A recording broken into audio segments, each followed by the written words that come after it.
You're listening to the Alpha's love stories, romantic audiobooks that will make your heart race. Don't forget to subscribe for more enchanting love tales. Chapter 1. The Choosing the Kingdom of Aethelgard was a realm carved from moonlight and mountain stone, a land where the air itself tasted of pine and ancient magic. And at its heart, in the soaring citadel of Silverpeak, a storm of silk and ambition was gathering. They came from every corner of the continent, she-wolves of every rank and reputation, their scents a turbulent symphony of perfume, steel, and raw desire. They were the hopefuls, the chosen few who dared to dream of a crown. For the Frostwood King, Kaelin, had decreed the great choosing. He was a legend given flesh, King Kaelin. His hair was the color of winter frost, a stark white that spoke of his unparalleled lineage, and his eyes held the piercing, molten gold of the predator within. His wolf, a colossal beast of pure white fur and silver-tipped claws, was a creature from a forgotten age, a symbol of power that commanded both awe and fear. To be chosen by him was to be bound to a living myth. But deep within the bowels of the citadel, far from the glittering chandeliers and the whispered politics of the court, there was a different world. The kitchens were a realm of fire and steam, of clattering pots and shouted orders. And here, in the constant, warm chaos, was where Alara existed. To the rest of the staff, Alara was a ghost. A girl of 20 years with hair the color of dark honey and eyes of the softest gray, like a misty morning. She was an Omega, the lowest of the low, an orphan with no past and no voice. For Alara never spoke, not a single word. Her silence was a wall, built so high and so thick that most had long since stopped seeing the person behind it. She moved through the steam and shadows, her hands, though chapped and red from work, performing their duties with a quiet, efficient grace. Her only friend was Lyanna, another Omega girl whose nerves were as frayed as the hem of her dress. "Alara, have you seen them?"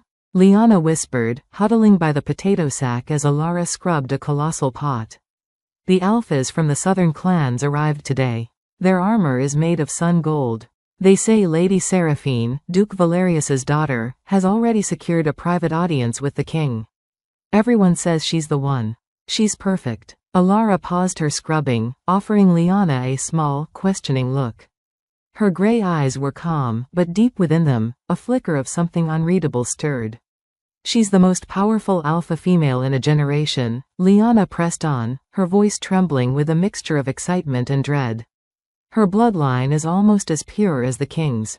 What must it be, Lee? K? To be so seen, so wanted?" Alara placed a damp, cool hand over Lyanna's trembling one. She then gently brushed back the collar of Lyanna's dress, revealing a faint, silvery scar on her shoulder, a permanent reminder of the time a visiting noble had backhanded her for being too slow with the wine. Alara's gaze was gentle but firm. Her message was clear, spoken without a single sound. "To be noticed by these people is to be in danger. Our safety is in the shadows." That night, the cacophony of the citadel was a dull roar that even the thick kitchen walls could not mute. The energy of thousands of hopeful wolves was a tangible force, a pressure that made Alara's skin prickle. Slipping from the pallet she shared with others, she moved like a wisp of smoke through the silent, sleeping corridors of the servants' quarters, heading to her only sanctuary. It was a forgotten balcony, tucked away behind the royal library, open to the sky.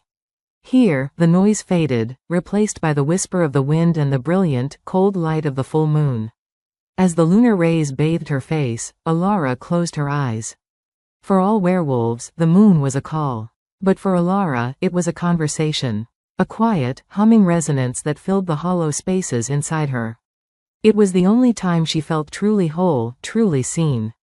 She didn't dare shift. An Omega's wolf was supposed to be small, weak.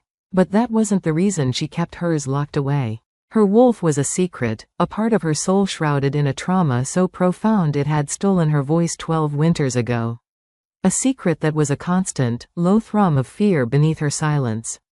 High above, in his private chambers, King Kaelin stood on his own balcony, the same moon painting his frost-white hair in shades of silver.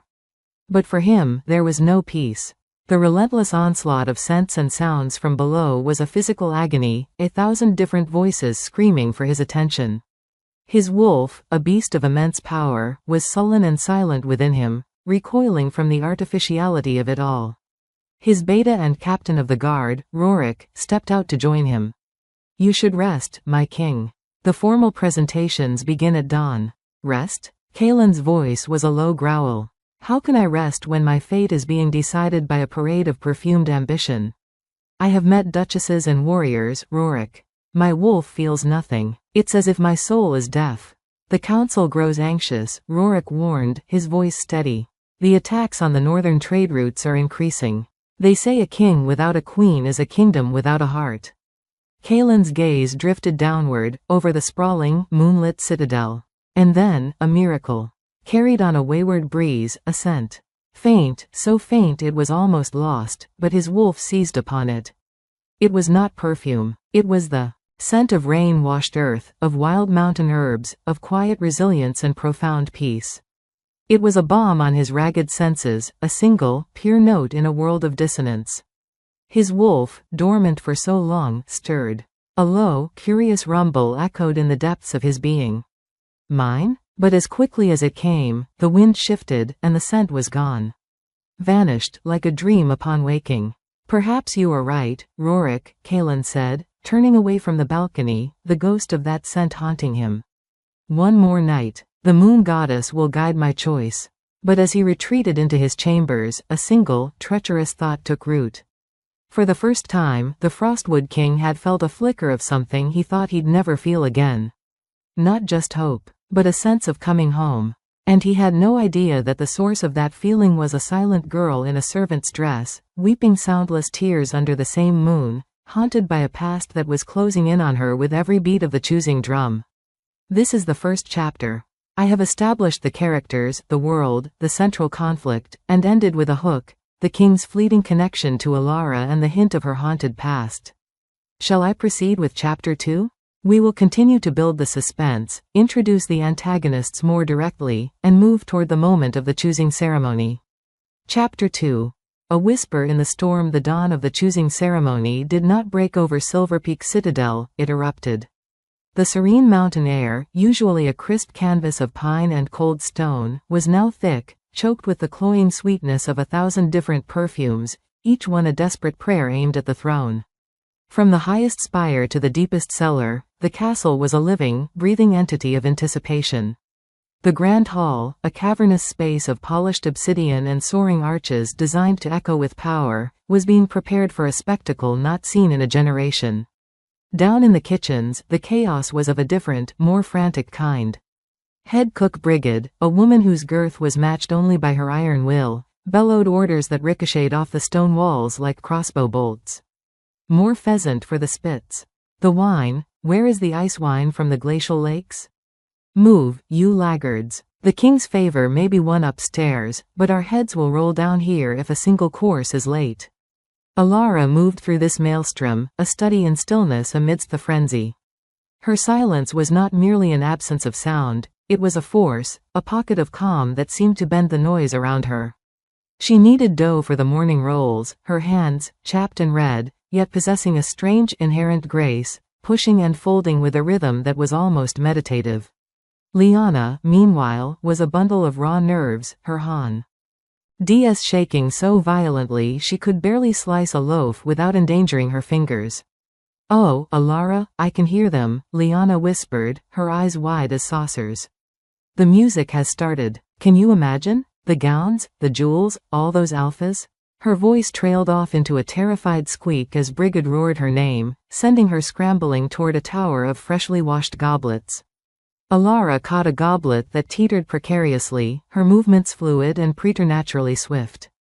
She placed it safely back on the tray and gave Liana's shoulder a reassuring squeeze. Her gray eyes, however, were not on her friend. They were distant, listening to the faint, melodic strains of the court musicians filtering down through the vents. It was a sound from another world, a world of light that had long ago cast her into shadow. A faint, almost imperceptible tremor ran through her hands. She quickly stilled them. Later, tasked with fetching a special crate of winter root vegetables from a high-walled courtyard, Alara found a moment of respite. She leaned against the cold stone, tilting her face to the sky, trying to capture a sliver of the morning's peace. But peace was a luxury today. Suddenly, the courtyard's main gate swung open. A group of figures swept in, their presence instantly dominating the space. At their center was Lady Seraphine. She was, as the rumors claimed, breathtaking. Tall and regal, with hair like spun obsidian and eyes of a piercing, glacial blue. She wore a training outfit of supple leather, and her scent, cold jasmine and sharp, metallic ambition, cut through the air, making Alara feel small and exposed. Useless, Seraphine declared, her voice a whip crack of disdain, not even glancing at Alara as if she were part of the courtyard wall. My father insists I make an appearance at this peasant parade. As if I need to be paraded. The moon goddess would not be so foolish as to pair the Frostwood King with anyone less than me. One of her attendants, a hulking alpha, chuckled. The king would be a fool to look elsewhere, my lady. Your bloodline is the only one that can truly complement his. Seraphine's lip curled. It is not compliment I offer, it is completion. Her gaze then flickered, for the first time, and fell upon Alara. The glacial eyes narrowed, not with recognition, but with the mild distaste one reserves for a stain on the floor. What are you gawking at, mouse? Don't you have a floor to scrub? Alara immediately dropped her gaze, her heart hammering against her ribs like a trapped bird. She shrunk into herself, becoming the ghost, the nobody. It was a familiar, hated sensation. As Seraphine and her retinue swept past, the hem of the lady's cloak brushed against Alara's threadbare dress, a whisper of silk against rough wool, a perfect metaphor. Or for the chasm between their worlds. The interaction lasted mere seconds, but it left Alara feeling cold, the memory of other powerful voices, other cruel eyes, flashing in her mind. She hurried back to the kitchens, the sanctuary of the shadows feeling more like a prison than ever. High above, in the royal wing, King Kaelin was being prepared for the ceremony. His chambers were a reflection of him, spacious, austere, and cold.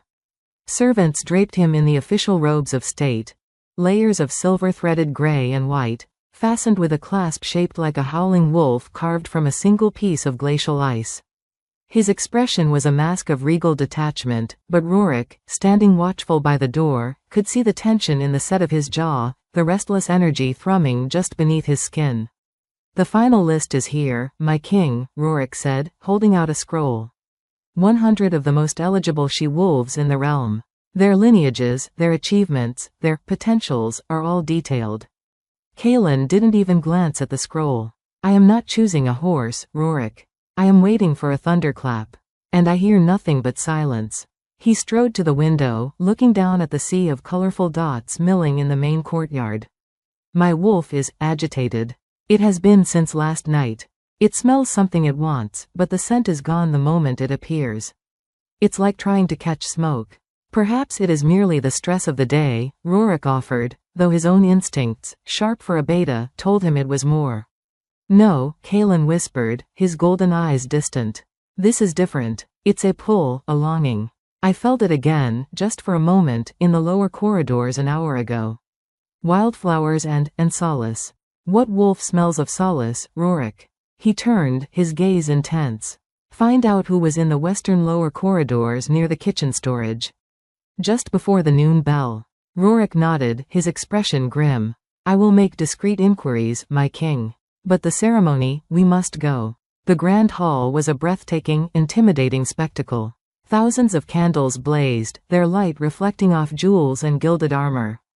The air vibrated with the low hum of conversation, of whispered hopes and veiled threats. The atmosphere was so thick with competing alpha auras that it was hard to breathe. Kaelin took his seat upon the frostwood throne, a massive seat carved from the heart of a petrified white oak. His face was an unreadable mask, but inside, his wolf was snarling, repulsed by the display. The ceremony began. One by one, the finalists approached the dais. A duchess from the eastern plains with a wolf of sunfire. A warrior from the northern clans, her hide armor scarred from battle. A sorceress from the western isles, her eyes swirling with hypnotic magic. Each was more impressive than the last. Each curtsied, spoke their piece, and offered their scent to the air. Kaelin was polite. He nodded, he acknowledged, and he felt nothing. A hollow, echoing nothing. His wolf remained a stone in his chest. With each rejection, the hope in the hall dimmed, and the anxiety grew. Lord Valerius, a man with hair the color of iron and a smile that never reached his cold eyes, watched from the council benches, his satisfaction growing. His daughter was being saved for last. The grand finale. Finally, it was Seraphine's turn. A hush fell. She was a vision in a gown of deep blue that shimmered like a night sky, her raven hair crowned with diamonds that mimicked the starry expanse. She did not walk, she processed, a queen already assured of her domain. She reached the dais and offered a curtsy that was both deep and somehow condescending. Your Majesty, her voice was a silken purr, designed to captivate. I, Lady Seraphine of the House of Valerius, offer myself. My strength, my lineage, and my loyalty are yours. Together, we would be an empire. It was the perfect pitch. The court held its breath. This was it, the union that made sense. The alliance that would secure the kingdom for another 1,000 years. Kaelin looked at her. He saw her perfection, acknowledged her power, inhaled the potent, calculating scent of her ambition. And still, his wolf was silent. A profound, devastating silence. The choosing was a failure. He opened his mouth to give the formal, polite dismissal that would plunge his kingdom into uncertainty. But as he did, the main doors to the hall, far at the back, were pushed open by a harried servant delivering a late vintage of wine. And it happened. The scent. It flooded his senses, not a whisper this time, but a wave. Rain-soaked earth and mountain herbs, wildflowers and pure, untouched snow.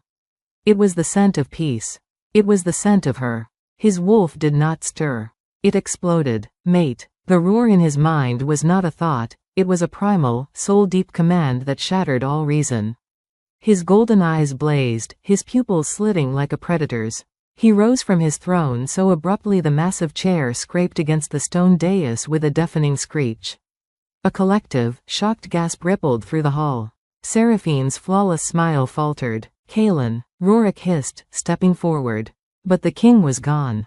The man was submerged, and the alpha, the beast, was in control. He descended the steps, his gaze a laser, cutting through the crowd, hunting. Nobles stumbled backward out of his path. He paid them no mind. He was a wolf on a trail, and the trail led away from the duchesses, away from the warriors, away from the perfect, furious Seraphine. It led to the back of the hall, to the shadows near the cervic. Entrance. To where Lyanna, overcome with curiosity, had dragged a terrified Alara for a single, forbidden peek at the glittering world they would never be part of. Kaelin came to a stop. His immense frame towered over the two cowering Omega girls. The entire court was dead silent, straining to see. He ignored the trembling Lyanna. His entire world had narrowed to the girl with the honey-dark hair and wide, storm-gray eyes. She was frozen, a rabbit caught in the gaze of the wolf. A simple, threadbare dress. A smudge of flour on her cheek. She was surrounded by the most magnificent creatures in the realm, and to him, she was the only one who was real. He slowly, deliberately, went down on one knee. The king, kneeling before a kitchen servant. The sound of his armored knee hitting the marble floor was like a crack of fate. He was so close now. Her scent was a symphony, a balm, a home he had been searching for his entire life. He reached out, his hand, a hand that could shatter stone, moving with impossible gentleness. He cupped her cheek, his thumb softly brushing away the flour.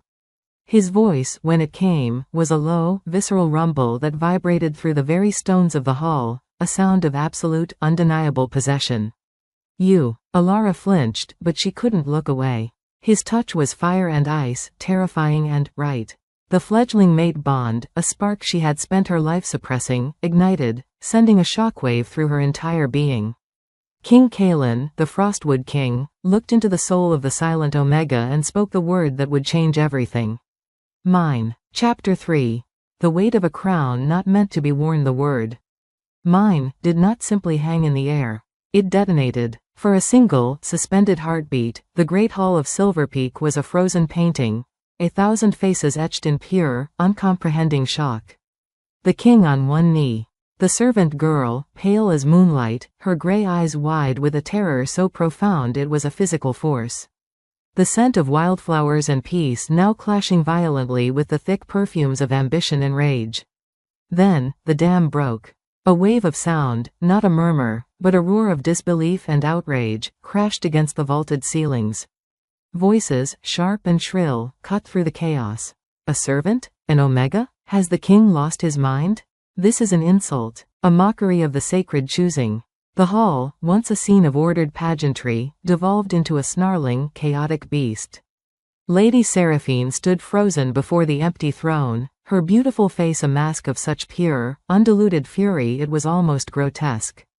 The condescending smile was a distant memory, replaced by a rictus of hatred. Her hands, clenched at her sides, trembled, her sharpened nails drawing tiny beads of blood from her palms. The humiliation was a fire in her veins, hotter than any forge. To be passed over was one thing.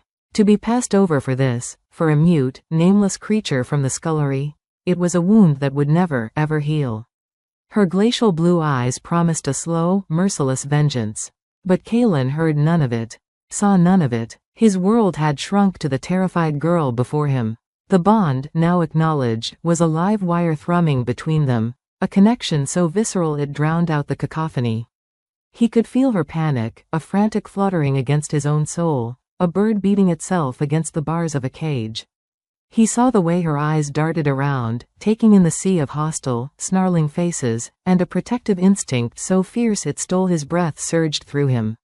He rose to his full, imposing height, his movement fluid and powerful. In one motion, he moved to shield her with his body, his broad shoulders blocking her from the venomous glares. Then, he turned his gaze upon his court. Silence. The word was not spoken. It was a command infused with the full, crushing weight of his alpha power. It was a thunderclap of pure, undiluted authority that slammed into the assembly like a physical blow. The roar of the crowd was instantly snuffed out. Wolves, from the lowest-ranking baron to the most powerful duke, flinched as if struck. Many were physically forced to bow their heads, their bodies responding to a hierarchy deeper than thought. The silence that followed was now heavy, thick with fear and suppressed rage. Kaelin's amber eyes, still blazing with the light of his wolf, scanned the crowd, cold and deadly. They came to rest on Lord Valerius, who had risen from his council seat, his face a thunderous shade of purple. The moon goddess has spoken, Kaelin's voice rang out, clear and absolute, leaving no room for argument. My wolf has recognized its mate. There is no debate. There is no discussion. This is your queen. He felt Alara flinch violently behind him at the word, queen. He didn't turn, but his hand found hers, his large, calloused fingers enveloping her small, trembling ones. The contact sent another jolt through them both, for him, a rightness that settled his raging wolf, for her, a terrifying, bewildering sense of belonging that warred with her all-consuming fear. Come, he said to her, his voice dropping, becoming a tone meant only for her, though the entire hall heard it. It was not a request. Alara stared at his hand as if it were a shackle. Every instinct screamed at her to run, to flee back to the familiar, safe shadows of the kitchens. But her feet were rooted to the spot. The mate bond, that fledgling, terrifying connection, was a chain around her very soul, pulling her toward him even as her mind screamed in protest. With a hand that shook so badly she could barely control it, she placed her fingers in his. His grip was firm, warm, unshakable. He turned and led her, not away from the crowd, but through it. The sea of nobles parted before them, a receding tide of silk, jewels, and hatred. As they passed the dais, they walked directly by Lady Seraphine. The spurned Alpha leaned in, her voice a venomous whisper meant only for Alara's ears, a whisper that carried the chill of the grave. You think you've won something, little mouse? You have only stepped into a gilded cage, and I will be the one to lock the door. You will not last a week. Alara recoiled, but Kaelin's grip tightened, his presence a solid wall between her and the threat. He didn't even grant Seraphine a glance, his focus entirely on leading his mate forward, up the steps of the dais, to the throne he had just vacated. Once there, he did not seat her on the consort's chair, a smaller seat to the side. Instead, he guided her to stand beside the frostwood throne itself, a silent, powerful declaration of her new, impossible station. The choosing is concluded, Kaelin announced, his voice once again the ringing steel of the king. Preparations for the royal bonding ceremony will begin at once. His gaze swept the hall, lingering on Lord Valerius and his daughter. "Let it be known, that any sign of disrespect, any slight, any harm intended toward my chosen mate, will be considered treason against the crown. And I will punish it, as such." The dismissal was final. The court was released, not with a bow, but with a stunned, shuffling exit, the air thick with the whispers of a rebellion being born before their very eyes. Rorik was immediately at their side, his face a grim mask of duty. "My king, my lady." He gestured to a contingent of royal guards, who formed a protective phalanx around them. "This way, quickly." They were escorted from the hall not as celebrating royals, but as prisoners in a gilded procession. Alara, moving in a daze, barely registered the opulent corridors they passed through, the stunned bows of servants who just hours ago had been her peers. She was led to a set of chambers that took her breath away, not with wonder, but with terror. The Queen's chambers, a sprawling suite of rooms that seemed larger than the entire kitchen wing. A four-poster bed hung with silken drapes dominated the space. A balcony offered a dizzying view of the mountains. Wardrobes stood open, revealing gowns in colors she didn't know had names. It was beautiful. It was a cage. A golden, terrifying cage. The moment the doors closed, leaving her alone with the king and a silently watchful Rorik, the last of her strength fled. She stumbled back from Kaelin, her back hitting the carved wooden door, her chest heaving with silent, panicked brie. "Ats." Kaelin watched her, the fierce possessiveness of the alpha in the hall giving way to a flicker of frustration and concern. He had just overturned his entire world, his kingdom, for this bond. And she looked at him as if he were her executioner. "You are safe here," he said, his voice low, trying to soothe. He took a step forward. Alara flinched again, pressing herself harder against the door, her wide gray eyes begging him to stay away. He stopped, running a hand through his frost-white hair in a gesture of pure exasperation. "I know this is a shock. This bond, it is ancient. Sacred. My wolf, it recognized you. I can feel you." He pressed a hand to his own chest, "Here. A part of me that has been missing." She gave him nothing, only the silence, deep and profound and utterly impenetrable. He sighed, the sound heavy in the lavish room. "I need you to talk to me.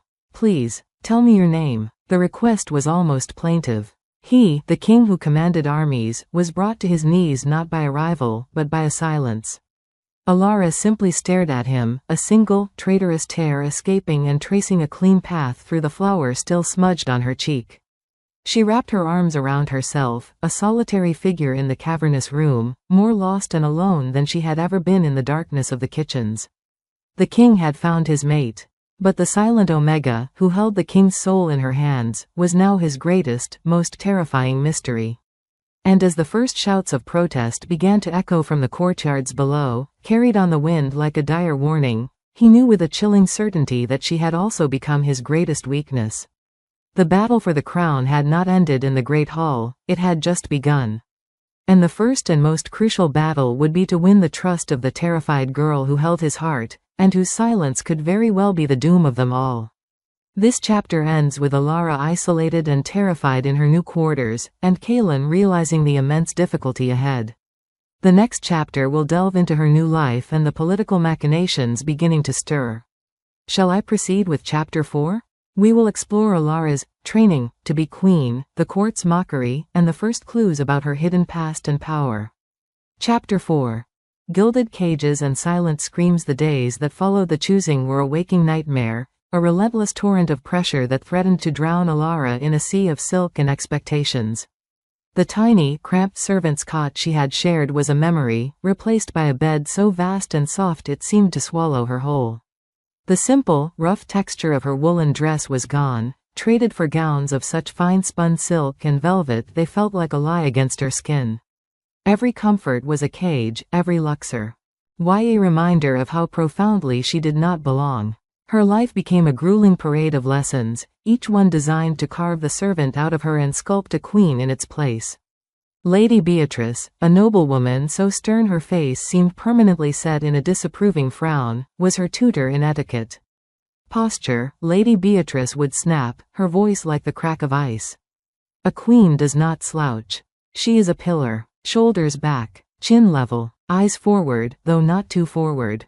A demure gaze is essential. She would circle Alara, a thin, silver ruler in her hand, tapping her sharply on the back or shoulders when she inevitably failed to meet the impossible standard. Alara moved through the lessons with a quiet, detached diligence. She learned to curtsy without trembling, to walk without seeming to hurry, to arrange her features into a mask of placid calm. But she was an echo, a reflection, performing actions without soul. Her silence, which had once been a shield in the kitchens, was now a weapon the court used against her. They called her, the Mute Queen, the King's Folly, and worse, the Omega Witch who ensnared him with dark magic. The history lessons with a wizened, kind-eyed scholar named Master Theron were the only respite. He spoke of the land, of the old magics, of the lineages of the wolves. He did not demand she speak, only that she listen.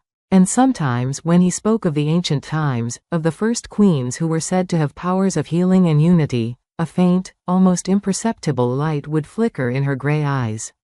But it was always quickly extinguished. The worst were the public meals. Held in the grand dining hall, they were a theater of subtle cruelties. Alara was seated beside Kaelin, a silent, trembling statue amidst the roar of conversation. The nobles would watch her, their eyes like shards of glass, waiting for her to falter. It was during one such dinner that Lady Seraphine made her move. She was all false smiles and honeyed words, playing the gracious, spurned noblewoman to perfection. But her eyes were cold daggers aimed at Alara's heart. As a servant rushed past with a tureen of steaming, fragrant soup, Seraphine, accidentally, bumped the servant's arm with a deft, subtle movement of her own. Time seemed to slow. The tray tilted, the scalding liquid sloshing, arcing directly toward Alara. A gasp went up around the table. Kaelin half rose, a growl forming in his throat. But Alara did not freeze. Years of navigating the chaotic, dangerous landscape of the kitchens had honed her reflexes to a razor's edge. She didn't just flinch away. In a movement of liquid, instinctual grace, she pivoted on her chair. One hand shot out, catching the heavy, hot bottom of the tureen, stabilizing it with a firm grip. Her other hand sweet. Adied the terrified, stammering servant, her touch gentle but firm. Not a single drop was spilled. The hall fell into a stunned silence. Alara carefully placed the tureen back on the servant's tray, gave the trembling boy a small, reassuring nod, and then smoothly returned to her seat, her gaze lowered as if nothing of consequence had happened. It was a small act. A silent one. But it spoke volumes. It was not the grace of a courtier, but the practical, unshakable competence of a survivor. For a fleeting moment, she had not been a frightened Omega, she had been in complete control. Seraphine's smile was frozen on her face, her eyes now burning with a new, more intense kind of hatred. She had expected a flinch, a tear, a humiliation. She had not expected that. King Kaelin saw it all. His protective rage, a constant, simmering force since the choosing, was momentarily eclipsed by a surge of fierce pride. In public, he was her unyielding shield. His voice would ring out, cold and final, silencing any whisper that reached his ears. His gaze would sweep the hall, a silent promise of retribution for any who dared harm her. But in private, in the opulent stillness of her chambers or during their stiff, formal walks in the royal gardens, a chasm lay between them. He tried. Oh, how he tried. He brought her gifts, a jeweled hairpin, a book of illuminated poetry, a rare winter blossom that bloomed only in moonlight. He spoke to her for hours, telling her stories of his lonely childhood, of the weight of the crown, of his hopes for his kingdom. He filled the silence with his words, hoping, praying for just one in return. The northern lights were particularly fierce last night, he would say, standing beside her on her balcony. The shamans say they are the spirits of the first wolves, dancing. Did you see them? Silence. The stable master tells me a new litter of frosthound pups was born. They are comical little creatures. All paws and noise. I thought perhaps you might like to see them? Silence. He would sit with her in her chambers, the fire crackling, and simply talk, his voice a low, steady rumble. He told her about Rorik, their friendship forged in battle. He spoke of his concerns about the rogue attacks, about Lord Valerius's growing dissent. He was sharing his soul, piece by piece, laying it at her silent feet. And she gave him nothing. Her silence was a wall, higher and thicker than any castle fortification. It was a fortress built not of stone, but of trauma, and he had no idea how to breach it. The frustration would sometimes bubble over. "By the moon, Alara, just one word," he pleaded one evening, his voice strained with desperation. "A sound. A nod. Just let me know you are in there. That you are not broken." At the word broken, she had Flynn. Ched as if struck, her gray eyes finally meeting his, filled with a pain so deep it stole the breath from his lungs. She quickly looked away, retreating further into herself. He instantly regretted his words, the guilt a cold stone in his gut. Her nights were the worst. The opulent bedroom became a chamber of horrors when the shadows grew long. She would whimper in her sleep, trapped in nightmares, her hands clutching the silken sheets as if they were shackles. She would thrash, silent screams locked in her throat, her scent, usually that of wildflowers and peace, turning sharp and acrid with the smell of old blood, of smoke, of primal, gut-wrenching fear. Kalen, whose connecting chambers were separated only by a single door, would stand for hours with his hand pressed against the cold wood, listening. His heart ached with a helpless, ferocious need to protect her from demons he could not see. The scent of her terror was a physical pain to him, a constant reminder that the battle for her was not against the court, but against the ghosts of her own past. Driven by this need to understand, to find the key to her silence, he summoned Rorik to his private study. The room was lined with maps and battle reports, a stark contrast to the delicate nightmare unfolding in the Queen's wing. "The official record states she is the sole survivor of the Pinewood Village massacre," Kalen said, his voice low and urgent. 12 years ago. "I want to know more, Rorik. I want to know everything." Rorik nodded, his expression grim. "I have already begun making inquiries, my king. But the records, they are sealed. By order of the previous royal council." Kalen's eyes narrowed. The council on which Lord Valerius held a dominant voice. "Precisely," Rorik confirmed. "The official story is a pack of feral rogues. But the seal, it suggests a secret someone wanted very much to keep buried." "Unbury it," Kalen commanded, his tone leaving no room for refusal. "Find someone who was there. I don't care how you do it. I need to know what happened to her." As Rorik bowed and departed on his clandestine mission, Kalen looked out his window toward the glittering spires of the citadel. His mate was a locked box, and the key was hidden in a tragedy someone had gone to great lengths to conceal. And he knew, with a chilling certainty that settled deep in his bones, that until he found that key, his kingdom, and his heart, would remain balanced on the edge of a knife. This chapter ends with Kalen actively investigating Alara's past, setting the stage for a major revelation. The next chapter will introduce the first clues Rorik uncovers and further develop the political conspiracy. Chapter 5. Whispers from a sealed past. The world outside the citadel's walls was a living tapestry of a Udum gold and fiery red, but within, the air grew colder, sharper, with each passing day. King Kalen's public, unwavering defense of his chosen queen had not quelled the descent, it had merely forced it underground, where it festered like a poisoned root. The courtiers' bows were deeper, their words more carefully chosen, but their eyes held a silent war.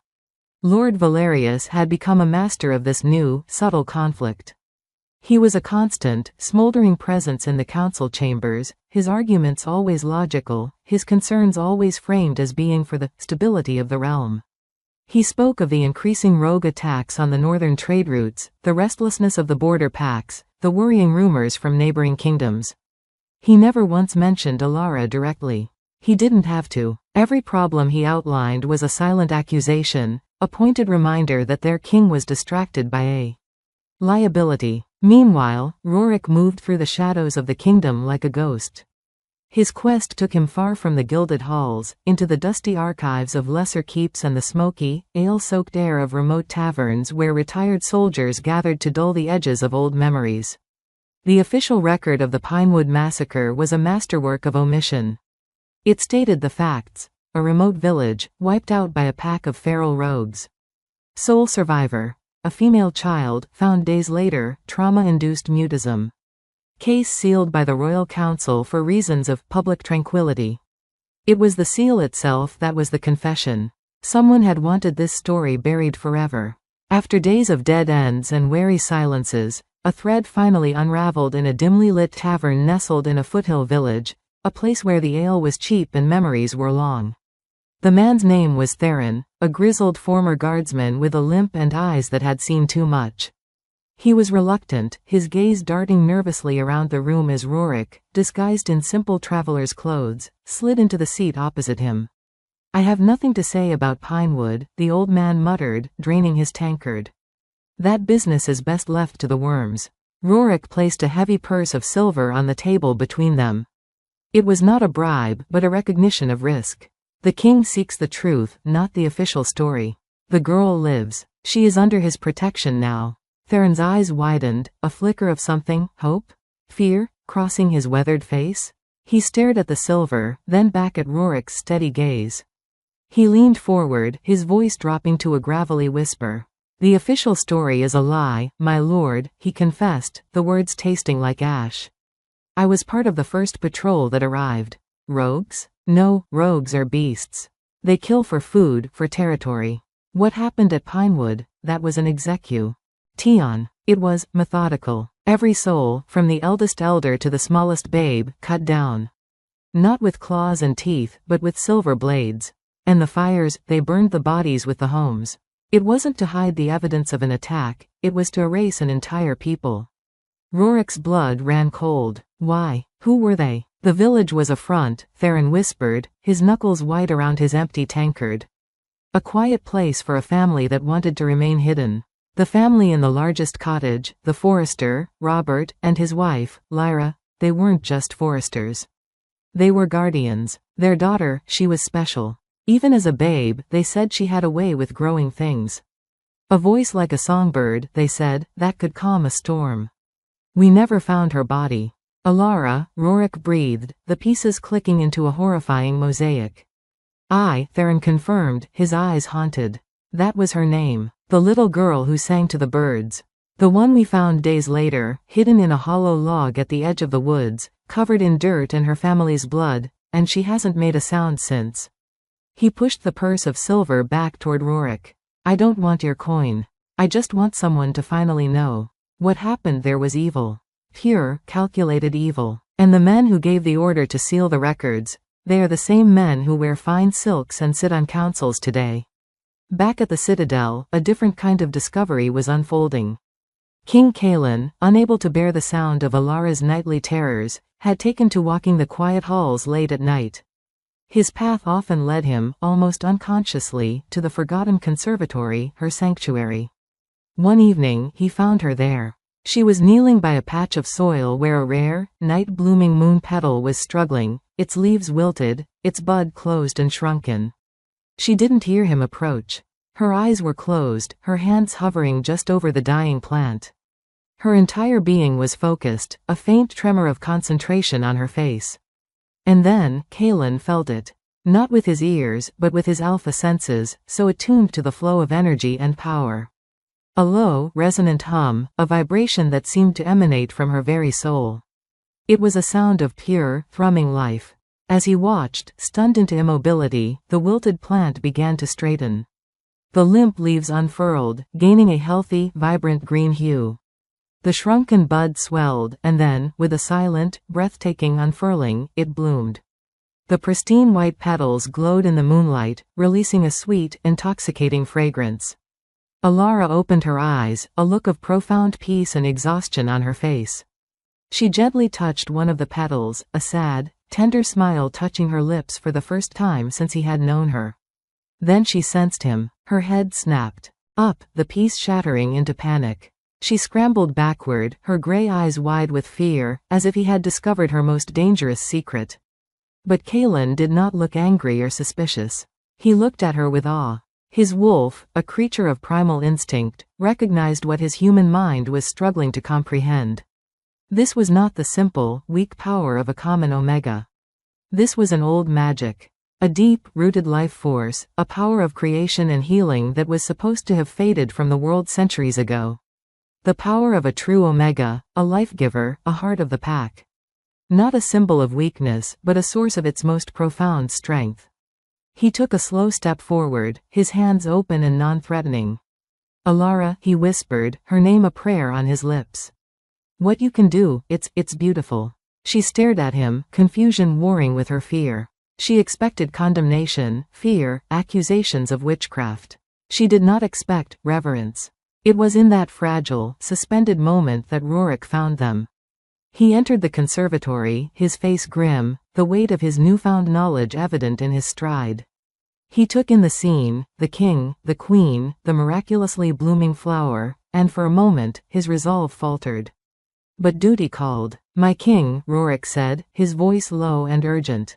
We need to speak. It's about Pinewood. The spell was broken. Alara flinched violently at the name of her village, the color draining from her face. The brief connection, the flicker of understanding between her and Kaelin, vanished, replaced by the old, familiar walls of terror. Kaelin's gaze shifted from Alara's terrified face to Rorik's grim one. The mystery of his mate was beginning to unravel, and the threads led directly into the dark heart of a conspiracy that threatened his very throne.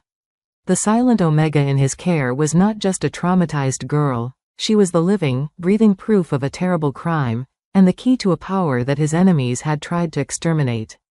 The battle for his kingdom was no longer just political, it was a fight for the very soul of its future, a soul that resided in the silent, healing heart of the queen no one wanted. Chapter 6. The Council's Gambit. The revelation in the conservatory hung between Kaelin and Alara like an unspoken promise, and an unspoken threat. He now looked at her not with frustration, but with a dawning, terrifying understanding. Her silence was not emptiness, it was a deep, still lake hiding priceless treasures and monstrous secrets. Her power was not an oddity, it was a legacy. And that legacy had made her a target long before he had ever laid eyes on her. He did not press her. He did not demand an explanation for the blooming flower. Instead, he changed his approach. He began bringing her to the royal archives, where Master Theron, the kind historian, would, accidentally, leave out scrolls and texts concerning the oldest traditions of their people, the tales of the first packs, the balance between Alpha and Omega, the legends of the life-givers whose touch could mend both land and spirit. He watched her, and he saw the way her eyes devoured the ancient scripts, the way her fingers would gently trace the faded illustrations of queens with wolves of pure starlight at their feet. He was not trying to force her to speak, he was trying to help her remember who she was. But the outside world would not grant them the luxury of time. Lord Valerius, sensing the shift in the wind, decided it was time to strike. The whispers in the court were no longer enough, he needed a public, undeniable challenge. He called an emergency session of the Royal Council. The pretext was the escalating rogue attacks, but everyone in the chamber knew the true subject of the meeting. The air was thick with the scent of anticipation and aggression. Kaelin entered with Alara by his side. He had insisted she attend, a silent, powerful declaration that she was, and would remain, at his side. She was paler than usual, her grey eyes wide, but she walked with a newfound, quiet dignity that seemed to infuriate the assembled lords. She wore a simple gown of dove grey, and in her hair, tucked behind her ear, was a single, freshly bloomed moon petal from the conservatory. Kaelin took his seat at the head of the long, obsidian table, and without a moment's hesitation, he gestured for Alara to take the seat to his immediate right, the seat traditionally reserved for the reigning queen or the king's chief advisor. It was a bold, provocative move. A collective, sharp intake of breath hissed around the table. Lord Valerius was the first to speak, his voice slick and poisonous with false concern. Your Majesty, honored council, we are gathered today as loyal servants of the crown, our hearts heavy with worry for the future of Aethelgard. He spread his hands wide, a gesture of benevolent reason. Our northern borders weep from the wounds of rogue attacks. Our trade routes falter. Our people are afraid. They look to the crown for strength, for stability, for a united front. He paused, letting his words sink in, his gaze sweeping the room before landing, with theatrical sorrow, on Alara. And what do they see? They see a king, mighty and just, bound by the ancient magic of the moon goddess to a mate who cannot fulfill the sacred duties of her station. Kaelin's knuckles were white where they gripped the arms of his chair. Careful, Valerius, he growled, the sound low and dangerous. You tread on treasonous ground. I tread on the ground of tradition, Your Majesty. Valerius retorted, his voice rising, shedding It's false concern, the ground of law. There is an ancient right, a test for a true queen, inscribed in the oldest of our texts. She must be able to perform the hymn of unity, to stand before the pack and, with her own voice, soothe the savage spirit and command the heart of the nation. It is the ultimate test of a queen's bond to her people and her king. He slammed a heavy, ancient tome onto the table, open to a specific page. The script was faded, but the law was clear. A mute cannot be queen. She is a false mate. A curse sent to weaken your line and plunge our kingdom into chaos. The room erupted. Lords loyal to Valerius roared their agreement. Others looked on in horror or uncertainty. It was a masterstroke. He was not attacking the king's choice. He was attacking the moon goddess's choice itself, using their own most sacred laws as the weapon. Kaelin was trapped. The law was real. He could not deny it without shredding the very fabric of their traditions and appearing a tyrant who placed his own desires above the ancient ways. His mind raced, searching for a way out, a loophole, anything. The girl is clearly traumatized, not cursed, argued one of the older, more temperate lords. The law is archaic. The law is the law. Valerius thundered. If she cannot prove herself, she is not the true queen, and this so-called bond is a sham. The king must set her aside for the good of the kingdom. It was at that moment, in the eye of the storm, that Lady Seraphine made her entrance. She was not invited, but she swept into the council chamber as if she owned it. She was dressed not in finery, but in sleek, functional battle leathers, her hair braided tightly back. In her hand, she held not a fan, but a slender, cruel-looking silver dagger. The guards moved to stop her, but a sharp gesture from Kaelin halted them. He wanted to see her play. Perhaps my father is being too harsh, Seraphine said, her voice a silken purr that dripped with mock sympathy. She stopped behind Alara's chair, her presence a dark shadow. Perhaps she is not a curse. But let us be pragmatic. Her eyes, cold and calculating, locked onto Kaelin. A king's mate must be his strength. His shield. Can this silent creature be that? She moved with the blinding speed of a striking serpent. But she did not lunge for Alara. She lunged for Kaelin. The dagger, its tip glistening with a viscous, dark substance, concentrated wolfsbane, the deadliest of poisons, aimed directly for his heart. It was so unexpected, so brazen, that for a split second, no one reacted. Kaelin, his focus divided between the legal argument and protecting Alara, was a fraction of a second too slow to dodge completely. The poisoned blade meant for his heart plunged deep into his side instead. A roar of agony, part man, part wolf, tore from Kaelin's throat. The wolfsbane was a fire in his veins, a nullifying agent that attacked his very life force. His immense strength faltered. He staggered back, crashing against his throne, his wolf form receding as his human body fought the magical toxin. The council chamber descended into pure, unadulterated chaos. Rorik and the guards finally surged forward, tackling Seraphine and wrenching the dagger from her grasp. She did not struggle, she smiled, a triumphant, vicious curl of her lips. But all of that was a distant blur to Alara. The world narrowed to a single, horrifying point. Kaelin, her Kaelin, the other half of her soul, collapsing, his lifeblood, a shocking crimson against his silver and white robes, spreading across the stone floor. The scent of his pain was an agony worse than any she had ever known. The walls she had built so carefully, the fortress of silence constructed over 12 long years of fear and grief, did not just crack, they shattered. Incinerated in the white-hot inferno of a love and a protective rage so fierce it consumed everything in its path. Lord Valerius watched with a triumphant smirk, his plan unfolding perfectly. With the king dead or mortally weakened, and his chosen mate exposed as a powerless fraud, the path to the throne was clear. Alara did not think. She acted. She rushed to Kaelin's side, falling to her knees, her hands hovering over the ghastly wound. The low hum of energy, the healing power Kaelin had witnessed in the conservatory, erupted from her, stronger and more potent than ever before. A visible, soft white light emanated from her palms, sinking into the wound. But the wolfsbane was a vicious, living poison, fighting back, corrupting her light. It wasn't enough. He was fading, his breaths becoming shallow, his golden eyes dimming. He looked at her, his gaze filled with pain, and an unwavering love. Alara, he whispered, his voice a ragged breath. She looked from his beloved, pain-twisted face to the smug sneer of Valerius and the hateful triumph in Seraphine's eyes. She saw the kingdom, their kingdom, teetering on the brink of oblivion. The mate bond screamed in her soul, a desperate, final cry. She took a deep, shuddering breath, the first full breath of her true self in over a decade. She opened her mouth. The first sound that emerged was not a word, but a raw, choked sob. The sound of a voice, long imprisoned, breaking free. It was rusty, broken, and utterly heartbreaking. But then, she pushed past the pain. She focused on the bond, on the fledgling connection to the pack she was meant to lead, on the ancient power that flowed in her blood. She tapped into the very essence of who she was.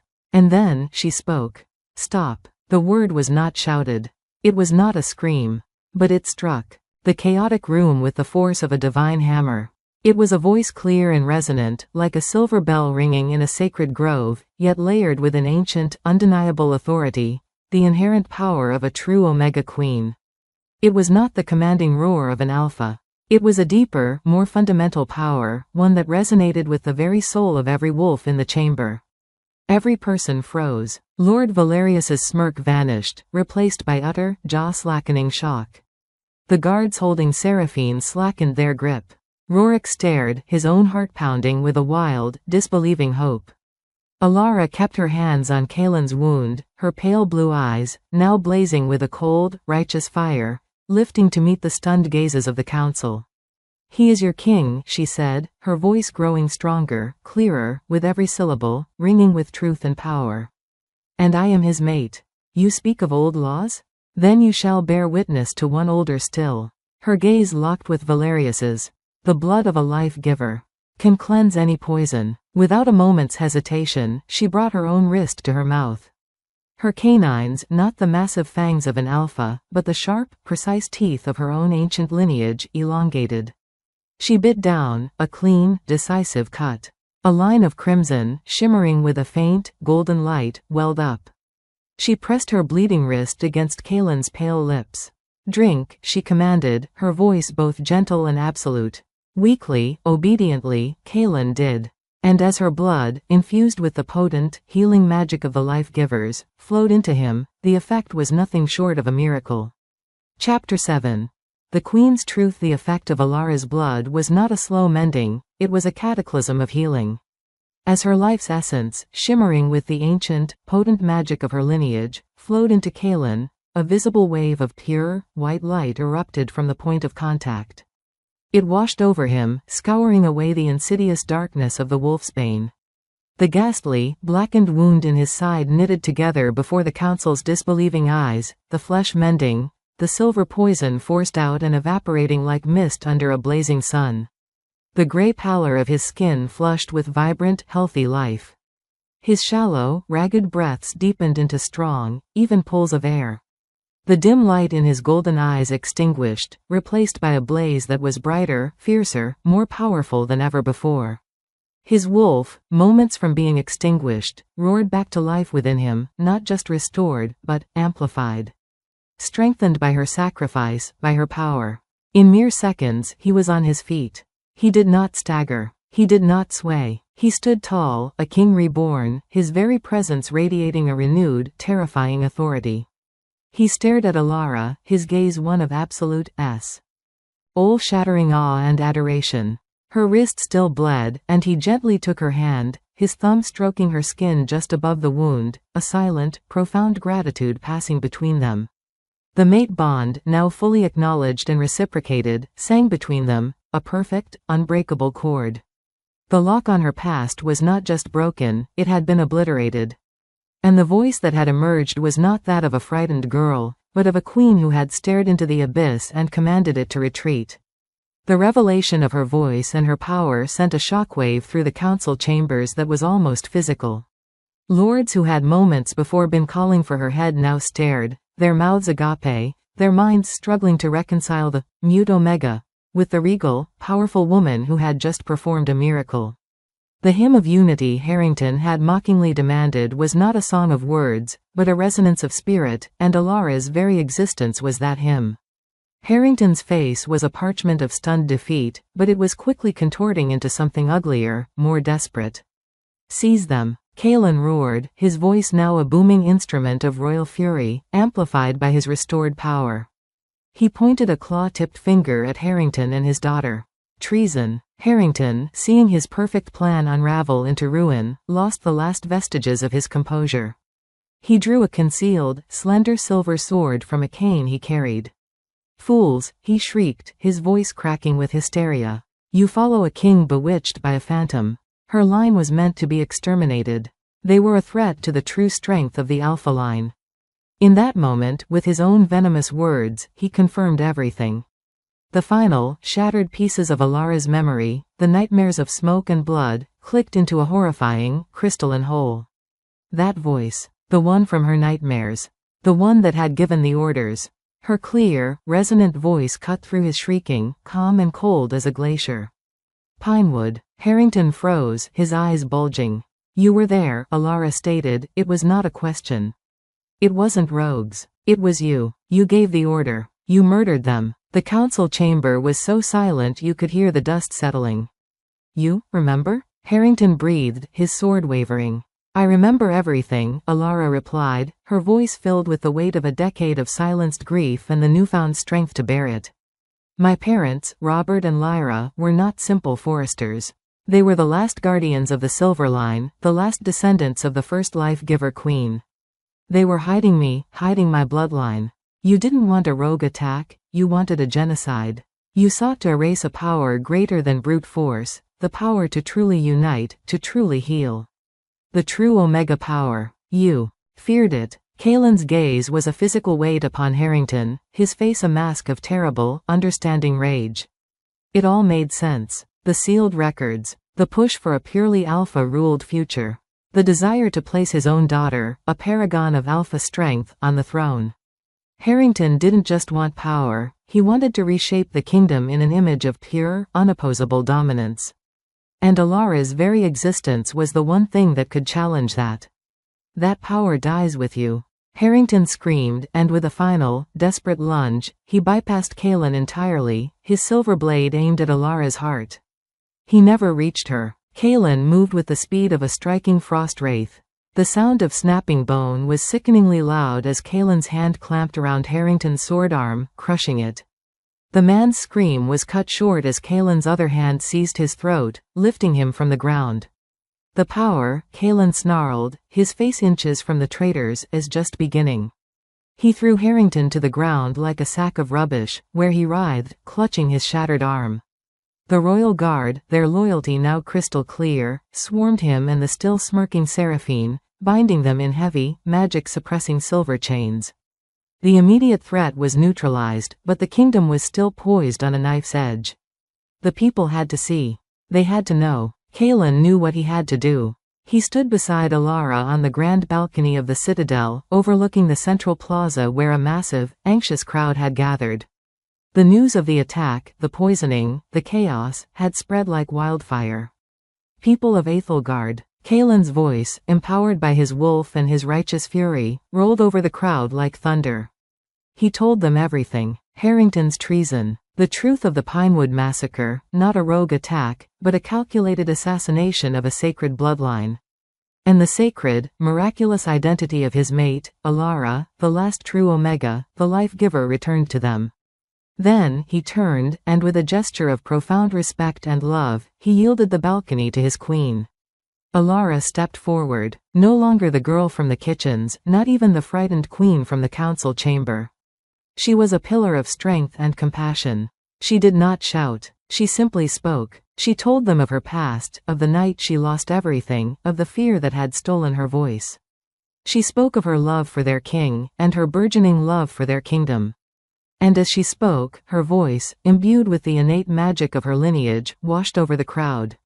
It did not command submission like an alpha's roar. It invited unity. It soothed their fears, it quelled their anger, it whispered to the very core of their wolf spirits, awakening a deep, instinctual loyalty. They didn't just hear her words, they felt her heart. They felt her strength, her compassion, her unwavering rightness. They felt the truth. When she finished, there was a profound, odd silence. A silence that held the breath of 1,000 souls. And then, the plaza erupted. It was not the polite, obligated cheer for royalty. It was a deafening, heartfelt, roaring wave of acceptance. It was the sound of a people finding their heart, their true queen. They were not cheering for a king's choice. They were cheering for their salvation, for the promise of a balanced, healed future. They were cheering for Alara. A week later, under the benevolent gaze of the full moon, the bonding ceremony took place. It was not the political spectacle the choosing had been. It was an intimate, sacred rite held in the heart of an ancient stone circle deep in the royal forests, a place where the veil between the world and the divine was thin. Alara wore a simple, elegant gown of ivory, a circlet of living moon petals and silver leaves in her dark honey hair. Kaelin stood before her, his frost-white hair glowing, his golden eyes holding a universe of love. They spoke the ancient vows, their voices weaving together, his a deep rumble of devotion, hers a clear melody of promise. As Kaelin leaned in, his head dipping to place his bonding mark upon her neck, to seal their souls for all eternity, Alara gently stopped him. "Wait," she whispered, a soft, mischievous glint in her gray eyes. Before he could question her, she rose onto her toes. Her own canines, the sharp, precise teeth of the life-giver line, elongated slightly. And with a tenderness that held the weight of epics, she marked him first. A gentle, but permanent, claiming bite on the side of his strong neck. It was unheard of, an omega marking an alpha king. The gasps from the small, gathered assembly of trusted friends and allies were audible. But it was not an act of dominance. It was an act of perfect equality. A symbol that he was as much hers as she was his. That their rule would be a partnership. Kaelin stared at her, utterly shocked. And then, a slow, brilliant, sun-breaking through the clouds smile spread across his face.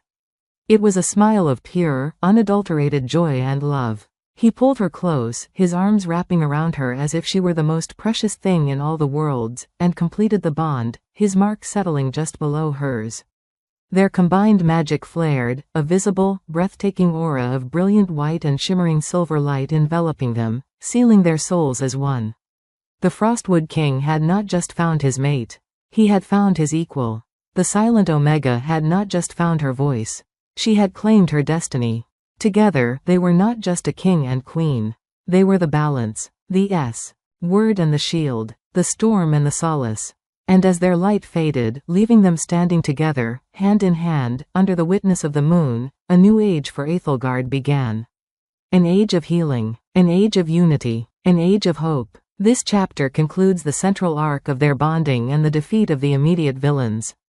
The next chapters will explore the challenges of their new reign and the external threats still facing the kingdom. Chapter 8. The sword and the shield. The weeks that followed the bonding ceremony settled into a new, unfamiliar rhythm for the kingdom of Aethelgard. The frantic, sharp-edged energy of the choosing and the coup had dissipated, replaced by the quiet, steady work of healing a fractured kingdom. It was a time of mending, of rebuilding trust, of learning the shape of this new world where an alpha king and a true omega queen ruled as one. For Alara, the most profound change was not the silken sheets or the deferential bows, but the simple, earth-shattering act of waking up each morning next to Kaelin. She would often lie still in the pre-dawn light, watching him sleep. The formidable Frostwood King, the legend who commanded armies and bent lords to his will, was in these moments simply her husband. His frost-white hair was tousled against the pillows, his fierce features softened in repose, one arm always curled protectively around her, as if even in his dreams he was keeping her safe. The bond between them was a living, breathing thing now, a constant, warm hum beneath her skin, a silent conversation of souls that felt more natural than breathing ever had. "You're staring," he rumbled one morning, his eyes still closed, a smile playing on his lips. Alara smiled, her heart feeling so full she thought it might burst. She reached out, tracing the mark on his neck with her fingertip, her mark. "I'm admiring," she corrected softly, her voice still a marvel to them both, a melody he would never tire of hearing. "I never thought I would see the day when a king allowed his mate to mark him first." Kaelin's eyes opened, those molten gold depths now filled with a warmth that was for her and her alone. He captured her hand, pressing a fervent kiss to her palm. This king, he whispered, never knew how much he was missing until you gave it to him. Your mark, Alara, it is not a chain. It is an anchor. In the storm of ruling, it reminds me that my strength is matched by your wisdom. It grounds me. This new balance, this partnership of sword and shield, was soon to face its first true test. The trial of Lord Valerius and his daughter, Seraphine, was a necessary, but grim, duty. The great hall, once the scene of her humiliation and his claiming, was now a court of high justice. Kaelin sat upon the frostwood throne, but the chair beside him was no longer a consort's seat, it was a throne of equal stature, carved from the same petrified white oak. Alara sat beside him, back straight, head held high. Her presence was a silent, powerful statement to the entire court. Their rule was a united front. Valerius was dragged before them. Stripped of his fine silks and titles, he was a snarling, defiant shell of a man, but his arrogance was a flame that not even chains could extinguish. You are fools, he spat, his eyes wild with hatred as he glared at them. The kingdom needs an alpha's fist, not an omega's lullaby. You will lead us to ruin with this softness, and I will laugh from the afterlife. Kaelin's face was carved from stone. He listened as the master of laws read the long, damning list of crimes. Treason, conspiracy, attempted regicide, the premeditated massacre of Pinewood Village. When the litany was complete, Kaelin delivered his verdict, his voice cold and final as a glacier. For your crimes against the crown and the people of Aethelgard, he declared, each word ringing with absolute authority, you, formerly Lord Valerius, are sentenced to death. Your line is stripped of its name and lands. It ends with you. A grim satisfaction settled over the hall. It was just. It was deserved. Next, a pale but still defiant Seraphine was brought forward. She held her head high, her glacial blue eyes burning with contempt, especially for Alara. Marcus read her charges. Complicity in the plot, direct assault upon the king. For your crimes, Kaelin began, his voice a low growl of contained fury, the penalty is also death. A murmur rippled through the court. It was just, but severe. The extinction of two great houses in a single day would send a shockwave through the nobility. But before the sentence could be finalized, Alara laid a gentle hand on Kaelin's arm. He paused immediately, the fearsome king yielding to his queen. He leaned down, and she whispered to him, her words for his ears alone. The court watched, mesmerized, as the king listened, his hard expression slowly softening into contemplation, then into a grim nod of agreement.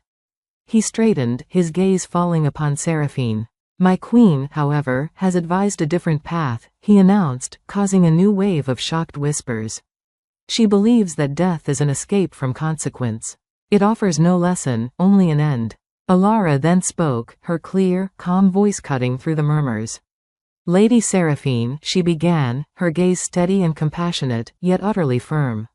You valued power and status above all else. You believed strength was only found in dominance. Your punishment will be to live without the very things you coveted, and to learn the true meaning of strength. She paused, letting her words sink in. You will be stripped of your name and title. You will be sent to the Frostguard garrison on the northern border, the harshest, most remote outpost in our kingdom. There, you will not command. You will serve. You will mend the soldiers' clothes, tend their fires, cook their meals, and heal their wounds. You will live among those you once considered beneath you, and you will learn that the strength of a pack does not lie in its sharpest claw, but in the unity of its heart. You will learn the meaning of a life dedicated not to ambition, but to community. The sentence was brilliant, a fate far worse than death for a woman like Seraphine. To live as a commoner, a nobody, forced to serve for the rest of her days. It was a sentence of justice, but also of a profound, almost unimaginable mercy. It offered a chance, however slim, for redemption. In that moment, the entire kingdom saw the kind of queen they had been blessed with, one whose wisdom tempered the king's fire, creating a more potent, more enduring form of justice. Alara's first official decree as queen was not made from the council chamber, but from the castle kitchens. She arrived one afternoon, unannounced, wearing a simple, sturdy dress. Kaelin followed her, a silent, watchful shadow, a fond smile on his face as he watched her. The clatter and clamor of the kitchens ceased instantly. Head cook Brigid, her face a mixture of awe and terror, dropped a ladle with a resounding clang. Alara's eyes found Liana, who stood frozen, clutching a sack of flour as if it were a lifeline. "Liana," Alara said, her voice warm and genuine. "I was hoping you might have time to share a cup of tea with me. As friends." Tears welled in Liana's eyes, overflowing and tracing clean paths through the flour dust on her cheeks. She curtsied so low she nearly toppled over. Alara walked over, gently took her hands, and pulled her into a firm, heartfelt embrace. "You were my friend when I had none," Alara whispered, for Liana's ears alone. "That will never, ever change." She spent the next hour in the sweltering, familiar heat of the kitchen, speaking with the staff. She asked their names. She listened to their worries about supply shortages and leaky roofs and ailing parents in distant villages. She didn't act like a queen visiting her subjects. She acted like one of them who had simply found herself in a different position. She was their Alara. By the time she left, she had earned more genuine loyalty in that single hour than most monarchs accrued in a lifetime. That evening, she and Kaelin stood on their balcony, looking out at the glittering constellation of lights that was their capital city. "The Frostguard garrison?" Kaelin mused, shaking his head in open admiration. He slipped his arm around her waist, pulling her close against.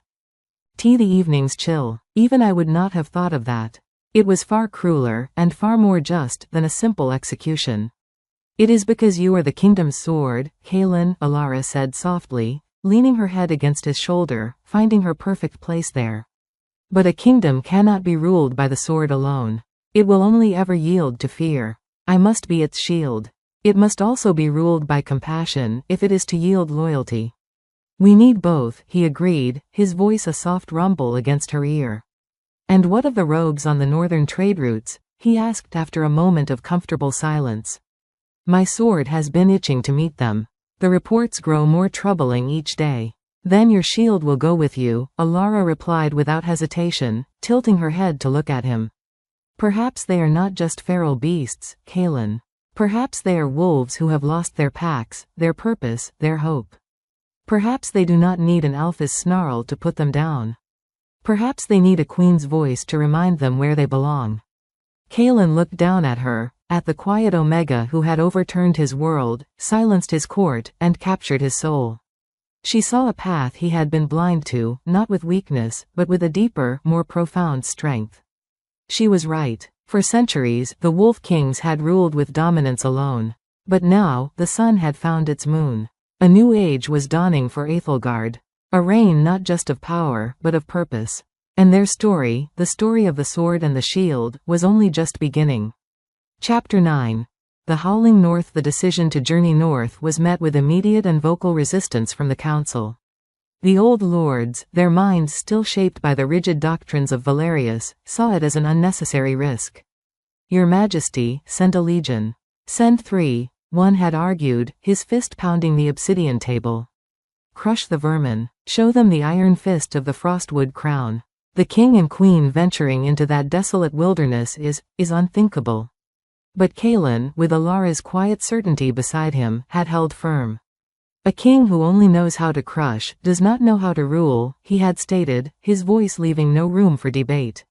"We go to understand. And we will be accompanied by the Frostguard itself. There is no safer place in the north." And so, a fortnight later, a formidable contingent rode forth from Silverpeak. At its head were Kaelin and Alara, he on his massive, white battle-wolf, she on a graceful, sure-footed mare the color of dusk. Behind them rode Rorik and a hand-picked unit of the king's personal guard, their armor polished, their faces set in grim determination. And flanking them all was the Frostguard, hardened warriors clad in furs and steel, their eyes constantly scanning the jagged, snow-dusted peaks that clawed at the sky. The air grew colder, sharper, with every league they traveled north, the vibrant autumn of the lowlands giving way to the stark, breathtaking beauty of the high mountains. Alara, who had never traveled beyond the citadel's shadow, was captivated. She saw not a desolate wasteland, but a land of fierce, untamed life. She pointed out hardy, silver-leafed shrubs that clung to the rocks, and the tracks of snow hares in the thin layer of frost. She would often close her eyes, breathing in the scent of pine and cold stone, her senses stretching out, listening to the silent song of the land itself. Kaelin watched her, his heart swelling. She was not afraid of this harsh place, she was communing with it. The Frostguard garrison was a stark, formidable fortress carved directly into the side of a mountain, its towers like teeth against the leaden sky. As they approached, Alara's keen eyes noticed a figure hauling water from a frozen stream, dressed in rough, undyed wool, her once proud posture now bowed with labor.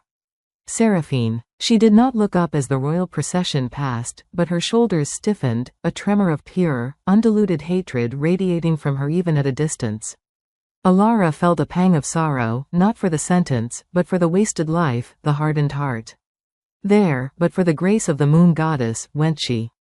The commander of the Frostguard, a grizzled old wolf named Gunnar with a scar bisecting his brow, greeted them with a crisp salute and a deep, rumbling voice.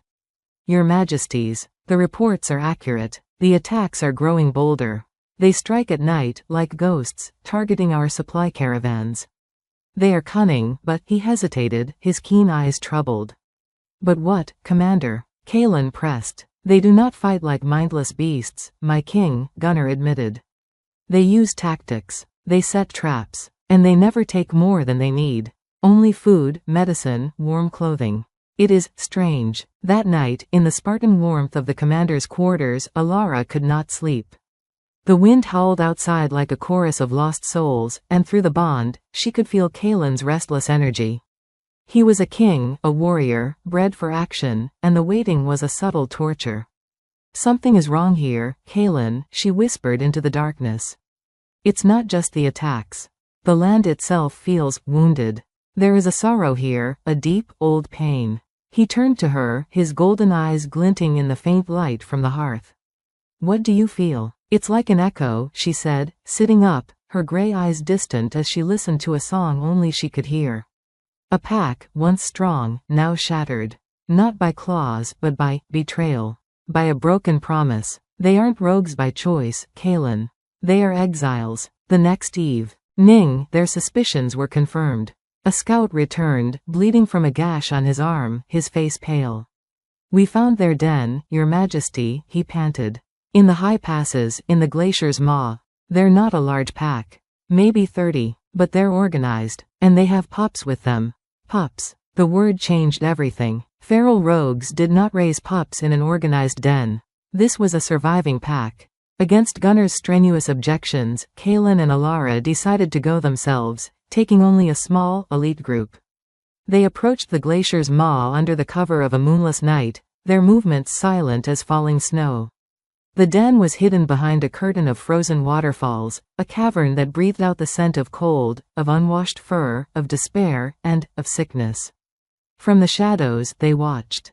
The wolves were thin, their ribs showing through mangy coats.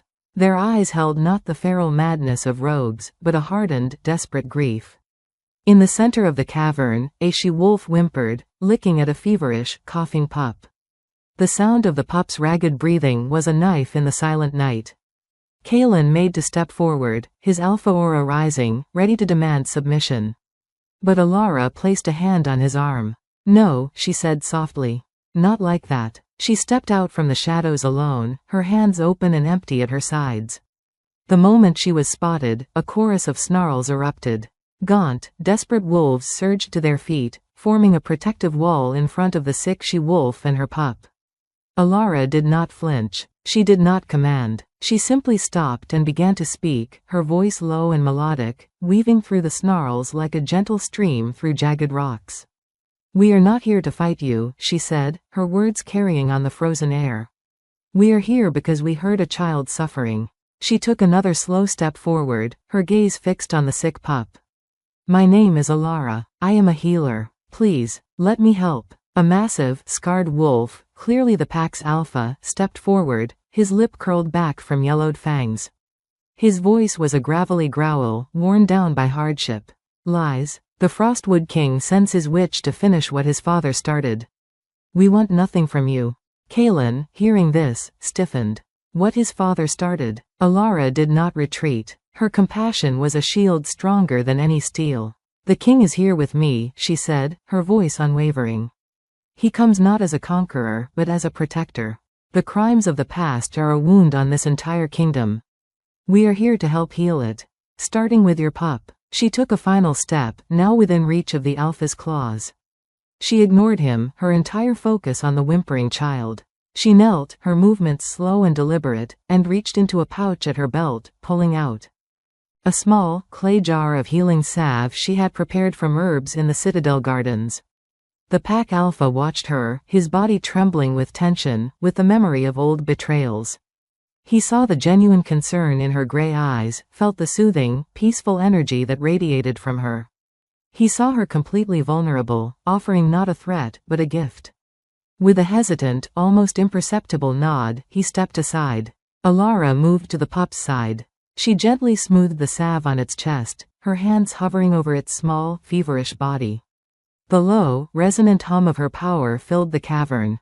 The pack watched, transfixed, as the pup's ragged breathing slowly evened out, its whimpers ceasing as it slipped into a peaceful, healing sleep. The she-wolf looked up at Alara, tears freezing on her matted fur. "Thank you," she whispered, her voice cracking with emotion. In that moment, the snarls died away. The tension shattered. The frost guard, watching from the shadows, saw not a queen subduing beasts with power, but a queen winning hearts with compassion. The scarred alpha looked from the healed pup to Alara, and then to where Kalen now stood, revealed in the moonlight, his own aura not of domination, but of somber respect. The previous king, the rogue alpha, began, his voice heavy with a grief decades old. "Your father, King Theron, he promised us land. A place in the kingdom. But the southern lords, led by Valerius, said we were too savage, that we would taint the royal bloodlines. They convinced him to break his vow. They drove us out, hunted us like animals when we refused to leave our ancestral mountains. We have been exiles, ghosts in our own home, ever since." Kalen felt the truth of the words like a physical blow. This was his father's shame. This was the rotten foundation upon which Valerius had built his power, by creating enemies and then presenting himself as the only solution. Alara rose and turned to Kalen, her eyes shining with tears she did not shed. The sword and the shield stood together, facing the ghosts of the past. "You are ghosts no longer," Kalen declared, his voice echoing in the cavern, not with the force of a command, but with the weight of a king's oath. "The vow my father broke, I will honor. You have a place in Aethelgard. Not as subjects, but as citizens. The Glacier's maw is yours. And the Frostguard will now be your protectors, not your hunters." It was not a conquest. It was a homecoming. The howling north had not been filled with monsters, but with lost kin. And as the first rays of the dawn painted the glaciers in shades of rose and gold, a new pack was woven into the tapestry of the kingdom, their loyalty sworn not to a crown of fear, but to a throne of healing and truth. Chapter 10. Weaving the tattered threads. The return journey from the glacier's maw was profoundly different from the ride north. The air was no longer sharp with the tension of impending battle, but filled with a cautious, fragile hope. The Frostguard, once poised for a slaughter, now rode as an honor guard, their formidable presence a shield for the weary, ragged pack that followed them.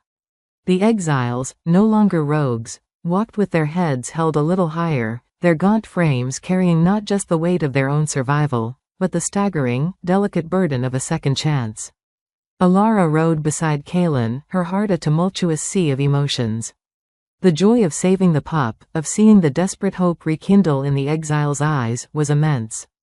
But it was tempered by a deep, sorrowful anger at the injustice they had suffered, an injustice sanctioned by a king's broken word.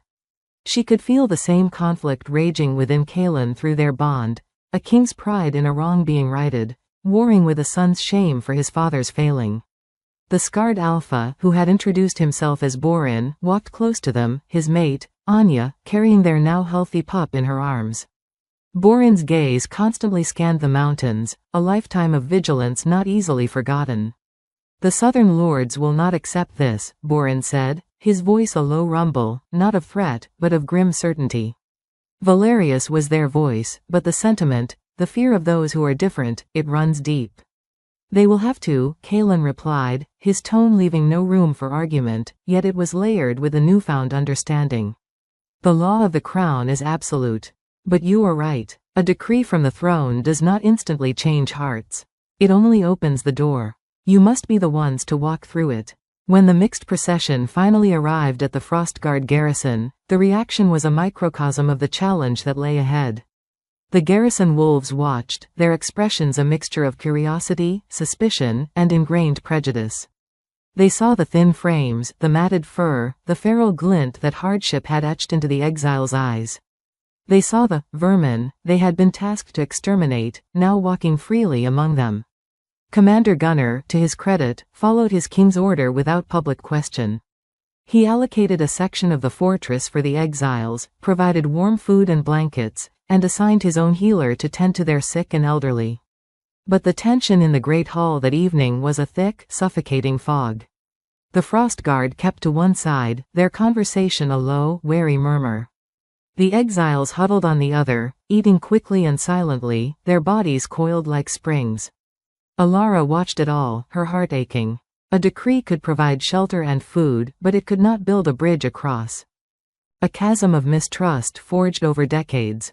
She knew what she had to do. She stood and, without a word, walked away from the high table where she sat with Kaelin and Gunner. She did not go to the Frostguard, nor to the exiles. She went to the large hearth in the center of the hall, where the fire crackled and spat, the heart of the room. And she simply sat down on the stone floor, folding her hands in her lap, her gaze soft and open, a silent invitation to anyone who wished to approach. For a long moment, nothing happened. The two groups watched her, confused. Then, Anya, Borin's mate, stood. Clutching her pup, she walked slowly across the divide and sat beside Alara. She didn't speak. She just held her healthy, sleeping child, a living testament to the Queen's power and her compassion. That single act was a crack in the ice. A young Frostguard warrior, barely more than a boy, nervously approached. "The pup, is he well?" he asked Alara, his eyes flicking to the child. "He is," Alara said softly, her voice a balm. "His name is Fen. Would you like to see?" The boy nodded, and Anya, after a hesitant glance at Alara's encouraging nod, gently shifted to show him the sleeping pup.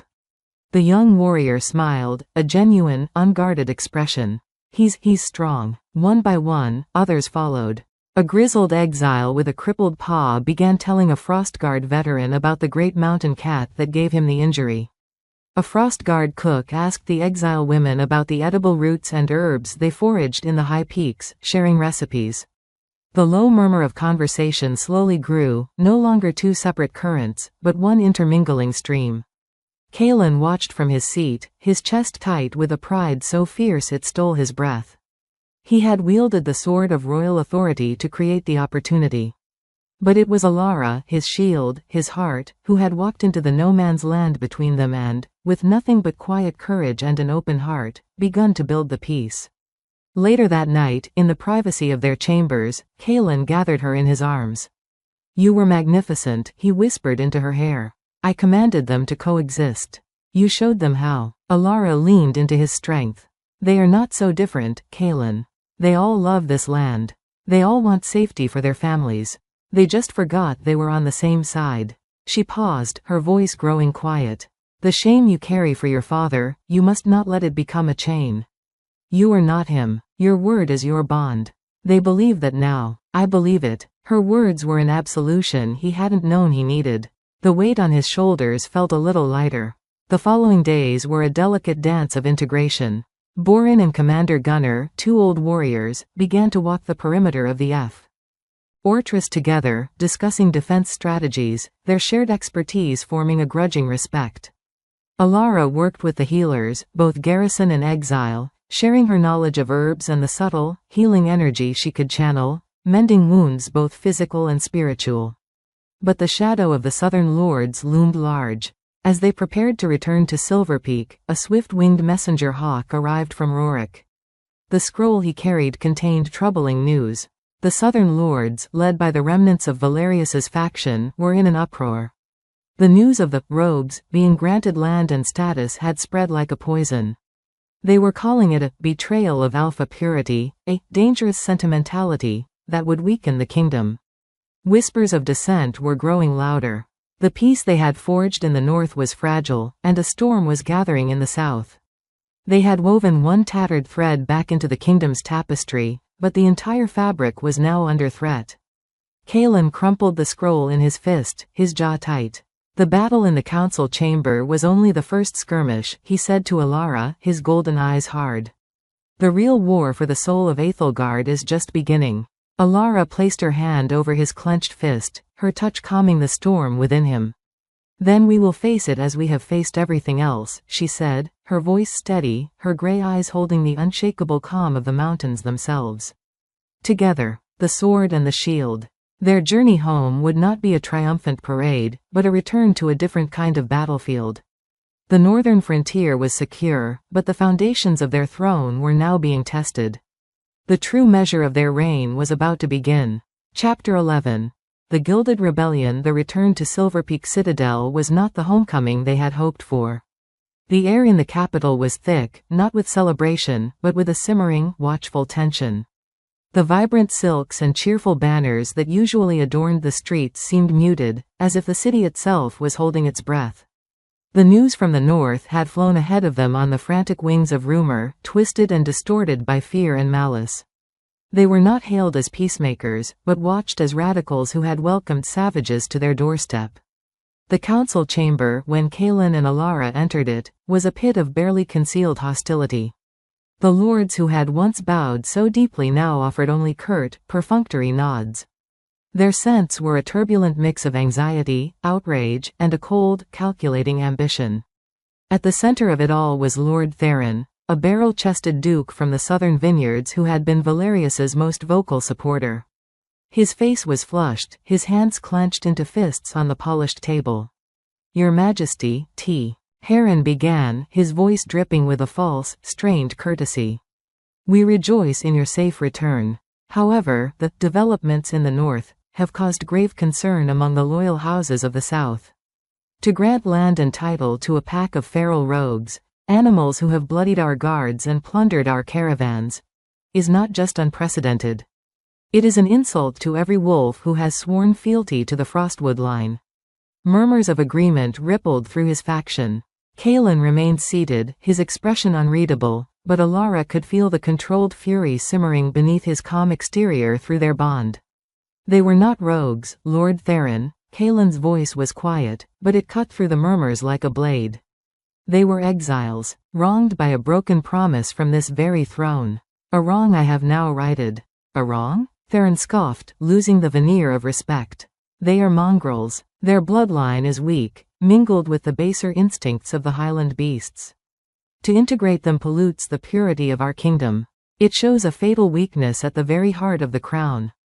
It was the same poisonous rhetoric Valerius had used. The same fear of anything different, the same idolatry of brute strength. Alara, who had been sitting in serene silence, now spoke. Her voice was not loud, but it carried a resonance that stilled the room. "Strength, Lord Theron, is not proven by who you can crush. True strength is revealed by who you can lift up. A pack is not made stronger by casting out its wounded, but by healing them. A kingdom is not a purebred stallion, it is a forest. And a forest thrives in its diversity, in the strength of the mighty oak and the resilience of the smallest moss. They all have a place. They all have value." Her words, spoken with the simple, unshakable truth of a life-giver, hung in the air. Some of the lords looked thoughtful, their certainty wavering. But Theron and his allies only grew more enraged. Pretty words from a pretty queen. Theron spat, his composure shattering entirely. "But words do not stop claws. This diversity you preach will be our undoing. We will not stand for it. The southern provinces will not recognize the authority of a throne that has so blatantly betrayed the principles of alpha supremacy." It was a declaration, one step short of open rebellion. Kaelin rose slowly to his feet. The air in the chamber grew heavy, charged with the immense pressure of his alpha power. "Are you," he asked, his voice deathly soft, "refusing a direct command of your king?" Theron paled but held his ground, fueled by the support of the lords behind him. "We are upholding the true laws of this land. Laws you have forsaken." The standoff was absolute. The kingdom was splitting in two before their eyes. Kaelin knew he could unleash his power, force their submission through fear. But it would only prove their point, that his rule was one of brute force. It would win the battle but lose the war for their souls. It was then that a commotion was heard from the corridor. The great doors to the council chamber were thrust open. There, standing framed in the doorway, travel-worn and grim, was Commander Gunnar. And beside him, dressed in the simple, sturdy tunic of a Frostguard auxiliary, was Borin. A stunned silence gripped the room. The exile Alpha, in the heart of the citadel. Gunnar stepped forward and saluted. "Your Majesties, forgive the intrusion, but we felt our voices were needed." He turned his scarred face to the southern lords. "I have fought for this kingdom for 40 years. I have bled on every one of its borders. And I tell you now, the decision in the north was not weakness. It was the single strongest act of leadership I have ever witnessed." He gestured to Borin. "This wolf and his pack are not mongrels. They are warriors. They know the northern passes better than any living soul. Their knowledge has already saved 3 of my patrols from avalanches. Their courage in a recent skirmish with a true rogue band from beyond the border saved a dozen Frostguard lives. They are not a weakness. They are a shield we did not know we had." Borin then stepped forward, his gaze sweeping over the stunned, hostile faces of the southern lords. He did not snarl. He did not postured. He simply spoke with a raw, honest dignity that was more powerful than any threat. "You speak of purity," Borin said, his voice rough but clear. "You sit in your halls of stone and fear what you do not understand. We have lived in the teeth of the wind. We have starved. We have watched our pups die from sicknesses your healers could have cured. We do not want your silks or your titles. We want only what was promised, a place to belong, to contribute, to raise our young in peace, under the banner of a king whose word is iron." He looked directly at Theron. "You fear our blood will weaken you? Our blood has been tempered in hardship yours could not imagine. That is not weakness. That is strength. And it is a strength we now offer to the Frostwood King." The speech changed everything. It was not a queen's philosophical argument, nor a king's royal decree.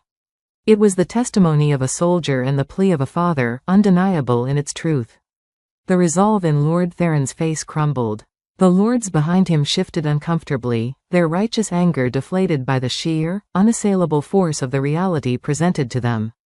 The rebellion, built on a foundation of fear and prejudice, collapsed in upon itself before it could even begin. Kaelin looked at Alara, his heart swelling with a love and pride so immense. It felt like a physical force. She had been right. Compassion was not a weakness. It was the highest form of strength. It had disarmed a rebellion without a single sword being drawn. "The matter is settled," Kaelin announced, his voice final. "The Northern Pack are citizens of Aethelgard. Their valor and loyalty will be recognized and rewarded. Any further talk of dissent will be treated as the treason it is." His gaze swept the chamber, and this time, no one met his eyes. "This council is adjourned." As the lords filed out, chastened and silent, Kaelin and Alara stood with Gunnar and Borin. The sword, the shield, the soldier, and the exile. 4 pillars of a new, stronger kingdom. The Gilded Rebellion had been quelled. But the work of weaving the South back into the tapestry of a unified Aethelgard had only just begun. The real victory would be won not in the council chamber, but in the slow, patient work of changing hearts, one understanding at a time. This chapter resolves the immediate political threat and solidifies the new alliance. The next chapter will focus on the ongoing, quieter work of healing and unification throughout the kingdom. Chapter 12. The Patient Gardener. The victory in the council chamber was not an end, but a beginning. The open rebellion had been silenced, but the quiet resentment in the southern provinces was a stubborn weed that could not be simply commanded away. Kaelin knew that the rule of law, enforced by the sword, could only reach so far. The true conquest, the mending of the kingdom's spirit, required a different touch. It required the patience of a gardener tending to frost-bitten soil. And so, Alara became that gardener. While Kaelin and Rorik worked to solidify the new Northern Alliance and manage the kingdom's defenses, Alara turned her attention to the heart of the discontent, the people themselves. She did not announce a grand tour. She did not travel with a massive, intimidating royal entourage. She went quietly, accompanied only by a small, loyal guard and Lyanna, who had become her steadfast companion and lady-in-waiting.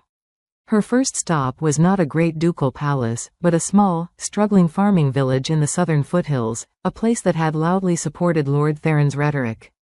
The villagers gathered in the dusty square, their faces a mixture of awe, curiosity, and deep-seated suspicion. They expected a speech, a lecture, a queen reminding them of their place. Instead, Alara asked to see their fields. She walked with the farmers, her simple gown trailing in the dirt, her gray eyes missing nothing. She pointed not to the failing crops, but to the parched, cracked earth between them. "The soil is tired," she remarked to the grizzled village elder, her voice gentle. "It has given all it has. It needs to rest, to be fed." She knelt, ignoring the gasps of her guards, and pressed her bare hands into the dry earth. She closed her eyes. The villagers watched, skeptical. But then, a faint, greenish-gold light seemed to emanate from her fingertips, sinking into the ground. It was not the dramatic healing of a poisoned king, but a softer, slower magic. A magic of nurturing. When she stood, she did not proclaim a miracle. She simply turned to the elder. "If you plant a crop of winter root here, and let the field beside it lie fallow, the soil will recover its strength by the next planting season. The roots will break up the hard earth, and their leaves will return nutrients when they decompose." She spent the day there, not as a queen, but as a fellow child of the land. She showed the women how to weave stronger baskets from a particular reed that grew by the nearby stream. She listened to their worries about a blight affecting their apple orchards and promised to send the royal botanist. She did not speak of politics or purity. She spoke of soil, of water, of the simple, universal language of survival and care.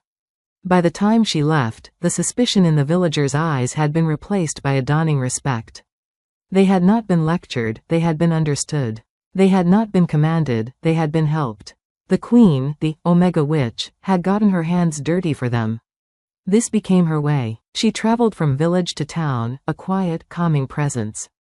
In a weaving hamlet known for its opposition to the northern integration, she did not defend Boren's pack. She sat with the master weavers, admiring their intricate patterns, and spoke of the unique, resilient wool the northern goats produced, a wool that could fetch a high price and bring new prosperity to the south. She wasn't asking them to love their northern kin, she was showing them a mutual benefit. In a larger town, she visited the healing houses. She worked alongside the physicians, her innate healing power a subtle boost to their medicines, her presence a comfort to the sick and dying. She heard the stories of guardsmen wounded in past skirmishes with the rogues, and she listened with genuine empathy, acknowledging their pain without judgment. She was mending the human tapestry, one thread, one story, at a time. Back in Silver Peak, Kaylin received her reports, not scrolls of political maneuvering, but letters filled with the small, profound details of their kingdom. The elder in Oakhaven is named Gregor. His son was wounded by an arrow 5 years ago and still walks with a limp. Their well is running dry. I have asked the engineers to look into it. The weavers in Silverthread are proud, but afraid of change. I believe we can help them. He ruled with a new depth of understanding, high-S policies informed by her quiet, grassroots diplomacy. When he decreed that a portion of the northern timber trade would be routed through southern ports, it was not an order from a distant king, but a logical next step after the queen had laid the groundwork for cooperation. Months turned into a season. The change was not explosive, but it was deep and real. The whispers of rebellion faded, not out of fear, but out of growing irrelevance. How could one rail against a northern pack when the queen's advice had saved your harvest? How could one speak of the crown's weakness when the king's new trade agreements were filling your coffers? One evening, Alara returned to the citadel. She was weary, her gown dusty from the road, but her gray eyes shone with a quiet, profound satisfaction. Kaylin met her in their chambers, pulling her into an embrace that spoke of his own loneliness in her absence and his immense pride. "They speak of you not as the silent Omega, or even as the queen," he murmured into her hair. "They call you, Anara's grace.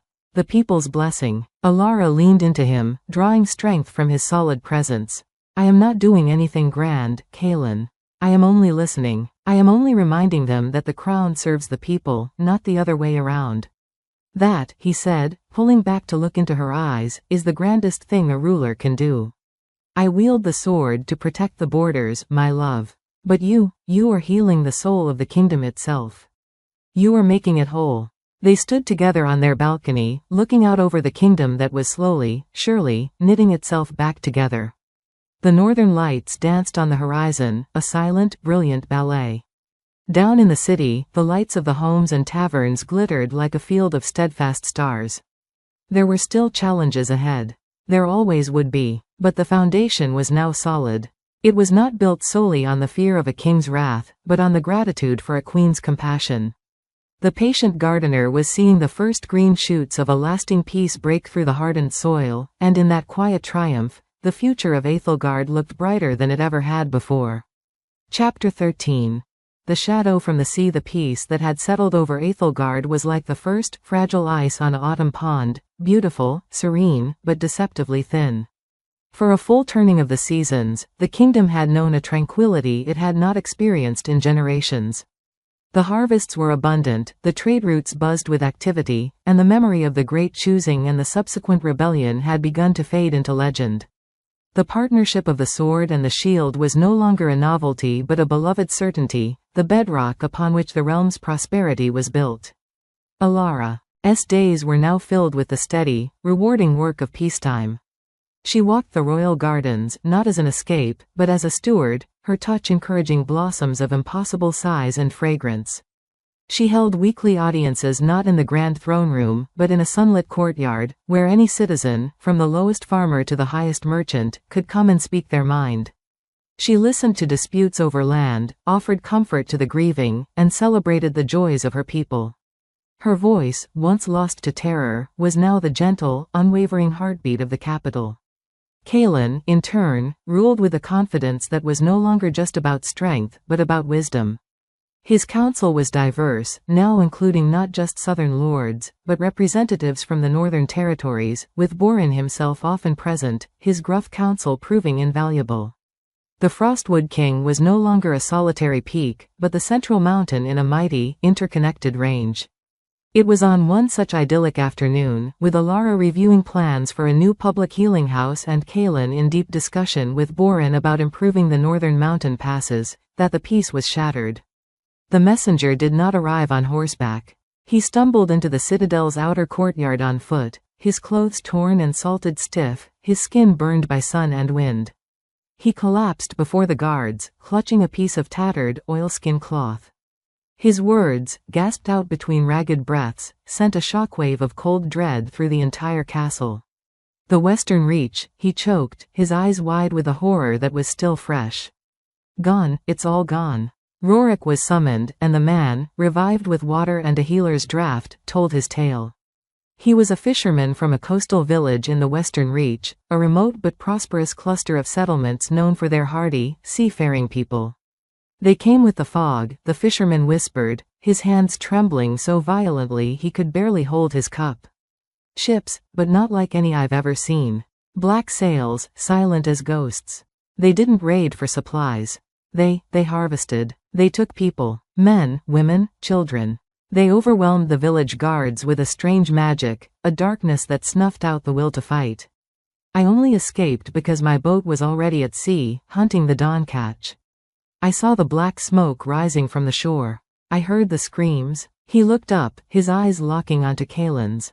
They are called the Morthal. They move up the coast. They are coming. The council was assembled in an emergency session, the air now thick with a fear far more potent than political squabbling. This was not an internal conflict that could be reasoned with or healed. This was an existential shadow from the outside world. The Western Reach has always been isolated, Lord Theron said, his earlier bluster replaced by a pale, genuine fear. Our defenses there are minimal. If these Morthal have overrun it so easily, they will find the Heartlands a much tougher meal, Borin growled, his scarred face set in grim lines. The Frost Guard stands ready. And my wolves know the Western Crags better than any. It is harsh, broken land. We can make them pay for every inch. The strategies began to fly: deploy the legions, fortify the coastal cities, summon all allied pacts. It was a war council, pure and simple. Kaelin listened, his mind already mapping battlefields, his warrior's spirit, so long dormant, rising to meet this new threat. But Alara sat in silence, her face pale. While the others spoke of armies and tactics, she felt something else. A cold, creeping sensation that was not her own fear. A void. A hunger. As the fisherman had spoken of the darkness that snuffed out the will to fight, she had felt a chill that went straight to her soul. This was not an enemy that could be defeated by claw and sword alone. This enemy attacked the spirit itself. Kaelin, she said, her voice quiet but cutting through the military planning. All eyes turned to her. This darkness the fisherman described, it is a blight. Not on the land, but on the soul. I felt it, just an echo in his words, but it was empty. A magic of despair. The council fell silent. They could face an army of 1,000 wolves. But how did one fight despair? What are you suggesting, my queen? Rorik asked, his voice respectful but heavy with concern. I am suggesting that your sword, my love, may not be enough this time, she said, her grey eyes meeting Kaelin's. You can break their bodies, but if their magic breaks our will, your armies will shatter before they ever strike a blow. This war, it must be fought on 2 fronts. You must lead the legions to meet their steel. And I must find a way to shield our people's spirits from their darkness. The proposal was met with resistance. Your Majesty, it is too dangerous, one lord cried. The queen cannot be exposed to such a threat. The queen, Alara replied, her voice gaining a steely resolve that reminded them all of the woman who had faced down Valerius, is perhaps the only one who can. My power is life. Theirs is a perversion of it. If I do not stand against this, then all the swords in Aethelgard will be for nothing.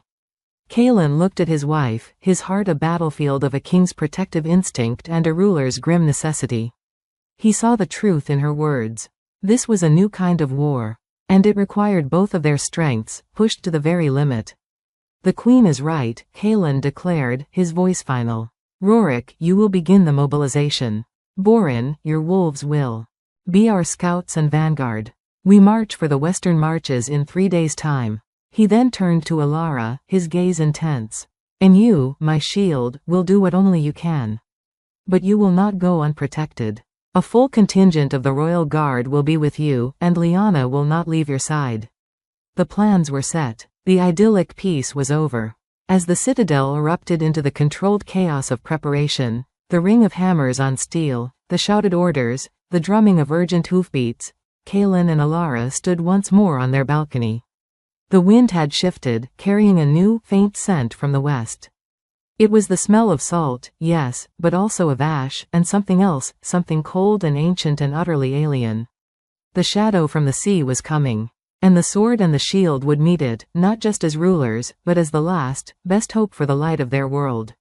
This chapter introduces a formidable new enemy and sets the stage for a 2-pronged conflict. The next chapter will split perspectives between Kaelin's military campaign and Alara's spiritual quest. Chapter 14. The March of Steel and the Whisper of Light. The great western gate of Silverpeak groaned open, not for a celebratory procession, but for the grim, determined march of an army going to war. The Frostwood Legion moved with a disciplined, thunderous rhythm, a river of polished steel and determined faces flowing out of the city. At its head rode King Kaelin upon his massive white battlewolf, a living standard of frost and fury. His armor, once ceremonial, was now stark and functional, his frost-white hair tied back from a face set in lines of granite resolve. To his right rode Borin, his northern wolves a silent, grey-furred phalanx that moved with an unnerving, predatory grace. They were the spearpoint, aimed directly at the heart of the invading shadow. As they marched, the vibrant green of the heartland slowly gave way to the rocky, wind-scoured foothills of the western mountains. The air grew colder, carrying with it the ever-strengthening, foul taint of the morthel, a scent of brine, of rot, of cold, dead things pulled from the deepest trenches of the sea. They encountered no one. Villages they passed were empty shells, doors hanging open, hearths cold. There were no bodies, only a profound, chilling silence, as if every soul had simply been erased. It was in the third village they found the first true evidence of the enemy's nature. Scratched into the stone wall of a looted storehouse was a single, desperate word, carved by a claw or a dagger: empty. They don't just take them, Borin growled, his nose wrinkling in disgust as he sniffed the air around the carving. They hollow them out. There is no scent of struggle, no blood. Only despair. It clings to the stones. Ka. Ellen felt a cold knot tighten in his stomach. Alara had been right. This was a war for more than territory. It was a war for their very souls. His sword felt heavy on his hip. How do you cut a shadow? How do you kill a feeling? Days later, their scouts returned, their faces pale beneath their fur. They had sighted the Morthal vanguard. "They are wrong, my king," one scout reported, his voice trembling. "They walk like men, but their skin is the color of a drowned corpse. Their eyes are black pits. And the silence around them, it's not just quiet. It's like they swallow sound, swallow light, swallow hope." Our wolves became agitated, fearful. It was hard to even look at them. Kaelin knew they could wait no longer. They would make their stand at a narrow pass called the Serpent's Gullet, where the mountains forced any advancing army into a choke point. It was the perfect place for a defensive battle. But as his legion dug in, fortifying the ridges, Kaelin could feel it, a creeping sense of dread that had nothing to do with the coming battle. It was a spiritual chill, seeping into the bones of his men, making them jump at shadows, their hands unsteady on their weapons. The Morthal were still miles away, but their darkness was already advancing. While Kaelin marched towards a battle of steel, Alara's journey was one of quiet, desperate seeking. She traveled not with an army, but with a small, heavily guarded caravan heading not west, but northeast, towards the most ancient and sacred place in Aethelgard, the Moonstone Spire. It was a place of immense natural power, said to be where the first life-giver, Queen Inara, had drawn her strength to unite the packs at the dawn of time. If there was an answer to the soul sickness of the Morthal, it would be there. The journey was tense. Lyanna rarely left her side, her usual chatter replaced by a watchful silence. The royal guards, while loyal, scanned the horizon with a new, grim vigilance. The world felt unbalanced, the very sunlight seeming thinner, as if the shadow from the west was leaching the color from everything. When they finally reached the spire, it took Alara's breath away. It was not a castle or a temple, but a natural tower of pure, milky white stone that thrust towards the sky, pulsing with a soft, internal light. The air around it hummed with ancient energy, a song of creation and life that was the polar opposite of the Morthal's void. As she approached the base of the spire, placing her hands upon the warm, smooth stone, visions flooded her mind. She saw Queen Inara, not as a warrior, but as a weaver, her hands pulling threads of light from the spire itself, weaving a net of protection and unity over the fledgling packs. She saw that the true Omega's power was not merely healing wounds, but reinforcing the spirit, affirming the connections that bound all living things together. The enemy's magic was a weapon that severed those connections, that isolated the soul and left it vulnerable to being consumed. To fight it, she couldn't just heal one person at a time. She had to become a beacon. She had to amplify the innate light within every one of their people, to remind them of what they were fighting for, their bonds, their loves, their home. It was a terrifying responsibility. It would require her to channel more power than she ever had, to open her own soul completely and become a conduit for the spire's ancient energy. The strain could shatter her. Back at the Serpent's Gullet, the battle began. The Morthal advanced, not with a roar, but with a silence more terrifying than any war cry. They moved through a swirling, unnatural fog that seemed to drink the light. Arrows loosed by Kaelin's archers flew true, striking the Morthal soldiers, but the creatures did not cry out. They simply fell, the darkness around them flickering before continuing its advance. The real weapon was the aura of despair they projected.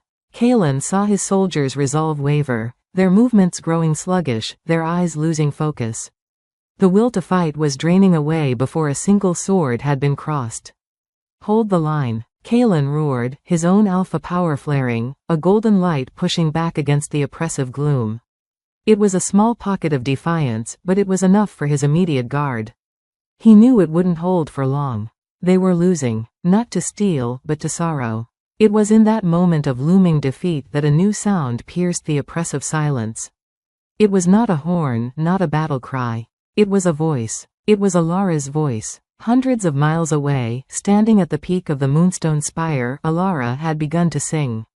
It was a wordless melody, an ancient lullaby of creation that predated language. She poured every ounce of her being, her love for Kaelin, her hope for her people, her connection to the very stones and trees of Aethelgard, into the song. The spire amplified it, sending it rippling across the kingdom not as a sound to the ears, but as a feeling to the heart. At the serpent's gullet, the effect was instantaneous. The creeping despair faltered. The mortal's fog seemed to thin. A soldier who had been about to drop his sword suddenly gripped it tighter, a memory of his daughter's laugh flashing in his mind. Another, feeling a cold emptiness, suddenly felt the warmth of the bond with his packmates. Kalen felt it most strongly, a surge of love and strength so pure it made the darkness seem flimsy, insignificant. He raised his head, his golden eyes blazing with renewed fire.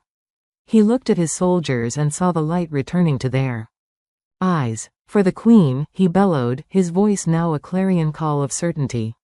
For Aethelgard, charge. The Frostwood Legion, their spirits shielded by their queen's distant song, met the mortal advance with a roar that finally, truly, shattered the silence. The battle for their souls had been won. Now, the battle for their land began in earnest. Chapter 15. The heart of the Frostwood. The battlefield at the Serpent's Gullet was no longer a place of silent dread, but a roaring, chaotic symphony of defiance. Alara's song, a distant, ethereal shield woven from moonlight and memory, clung to the soldiers of Aethelgard. It did not make them invincible. Claws still tore flesh, mortal blades, cold and dark, still found their marks. But it made them unbreakable. Where the enemy's despair had once festered, there was now a burning ember of resolve, fanned by the love of their queen. King Kalen was a whirlwind of frost and fury at the head of this renewed force. His great white wolf and Borin's massive grey form fought side by side, a dance of primal power and hardened survival. They were the unyielding rock against which the dark tide broke. But for every mortal soldier that fell, two more seemed to emerge from the choking fog. They were endless, a sea of hollowed-out beings, their very presence a drain on the world. Kalen could feel it, a strain in the bond he shared with Alara. Her song was a constant, brilliant flame, but he could feel the cost. Each note was a piece of her spirit, stretched across the vast distance to hold back the darkness. She was burning herself out to keep their hearts alight. High atop the moonstone spire, Alara felt it too. The beautiful, powerful energy of the spire was a torrent flowing through her, but the mortal's void was a bottomless pit. She was a single candle trying to hold back an entire night. Her body trembled with the effort, her voice growing hoarse, the brilliant light emanating from the spire beginning to flicker. She saw visions in the flow of magic, Kalen fighting, a mortal blade grazing his arm, the determined face of a young soldier falling, the relentless, advancing blackness. She was holding the line, but she was not winning the war. The enemy's source, the heart of this darkness, remained untouched. Back in the pass, Kalen came to the same, grim realization. They were containing the symptom, not curing the disease. He fought his way to a vantage point, his golden eyes scanning the sea of enemies. And there, deep within the mortal ranks, he saw it. A figure, taller than the rest, standing motionless. It did not fight. It simply was. From it radiated the core of the oppressive magic, a pulsating vortex of nothingness that fed the lesser mortal. The heart of the blight. Rorik, Borin, Kalen oared over the din of battle. The source. That one. He pointed with his bloodied sword. We must reach it. Nothing else matters. It was a near suicidal goal. To plunge into the very center of that darkness, without the full protection of Alara's song which was stretched thin across the entire battlefield, was to invite the despair to consume them utterly. But they did not hesitate. The three of them, the King, the Beta, and the Northern Alpha, became a single, focused spear. They drove forward, Kalen's power carving a path, Rorik's steadfast strength guarding their flanks, Borin's savage fury clearing the way. The closer they got to the heart, the heavier the air became. Alara's song grew faint, a distant echo. The world grayed out. Kalen felt a cold numbness seeping into his limbs, whispers of doubt and failure clawing at his mind. You cannot win. You will fail her. All is already lost. He faltered, his sword arm feeling like lead. It was then that the bond flared, brighter than ever before. He felt a surge of pure, selfless love, a final, desperate push from Alara. It was not a song for an army anymore. It was a whisper for him alone. I believe in you, my love, my king, our people. The numbness shattered. With a roar that was part wolf, part man, and all defiance, Kaelin surged forward, the final few yards dissolving before him. He stood before the heart of the blight. Its void-like eyes focused on him, and it raised a hand. A wave of absolute hopelessness, a force meant to extinguish the soul, slammed into Kaelin. And it failed. It found not a single, isolated spirit to crush, but a tapestry of connections. It found his bond with Alara, a cord of brilliant silver light. It found his loyalty to Rorik, a band of steadfast iron. It found his newfound brotherhood with Borin, a knot of hardened granite. It found his love for his people, a vast, shimmering net of 1,000 threads. He was not one wolf against the darkness. He was the heart of a pack, and the pack was the kingdom itself. The mortal's power recoiled, unable to comprehend a strength born not of isolation, but of unity. In that moment of stunned recoil, Kaelin struck. He did not use his sword. He channeled everything he was, every connection, every bond, every ounce of love and loyalty that defined his reign, and he pushed it back at the creature. A wave of pure, concentrated life, of memory and hope and unwavering spirit. The heart of the blight did not scream. It unraveled. The void that was its body flickered, then imploded with a silent, concussive shockwave of released light. The lesser mortal soldiers, their connection to the source severed, simply dissolved into wisps of black smoke, blown away by the mountain wind. The silence that fell was profound, but it was no longer empty. It was the silence of peace. At the moonstone spire, the pressure vanished. Alara collapsed, the light around her fading. She was drained, hollow, but alive. And through the bond, she felt it, the glorious, triumphant light of Kaelin's victory, and the beautiful, ringing silence of a saved world. Weeks later, Aethelgard celebrated not just a victory, but a rebirth. The kingdom had been tested in its very soul and had emerged stronger, its bonds forged in the crucible of a shared nightmare. Kaelin and Alara stood together on their balcony, hands linked, looking out over their realm. The memory of the darkness was still there, a sobering scar, but it was overshadowed by the brilliant, hard-won light. They will tell this story for generations, Kaelin said softly, his thumb stroking her hand. Of the silent Omega who found her voice to become the kingdom's heart. Of the Frostwood King who learned that his greatest strength was the pack he led. Alara leaned her head against his shoulder. And they will learn, she whispered, that a kingdom is not built on power alone, but on the bonds between its people. That the sword and the shield are nothing without the heart that guides them. The sun began to set, painting the sky in hues of gold and violet, a gentle, peaceful end to a tumultuous day. Below them, the lights of the city began to twinkle on, each one a testament to a life saved, a hope restored. The silent Omega who no one noticed had become the queen who saved a kingdom. The mighty Silver Wolf King had found his equal. And together, they had not just ruled, they had healed, they had united, and they had ushered in a legend that would echo through the ages, a tale of a love that was, in itself, the greatest magic of all. This concludes our story, The Silent Song of the Frostwood King. It has been an honor to craft this narrative with you. The tale of Kaelin and Alara is now complete, a 15-chapter epic of love, strength, and the power of unity. Thank you.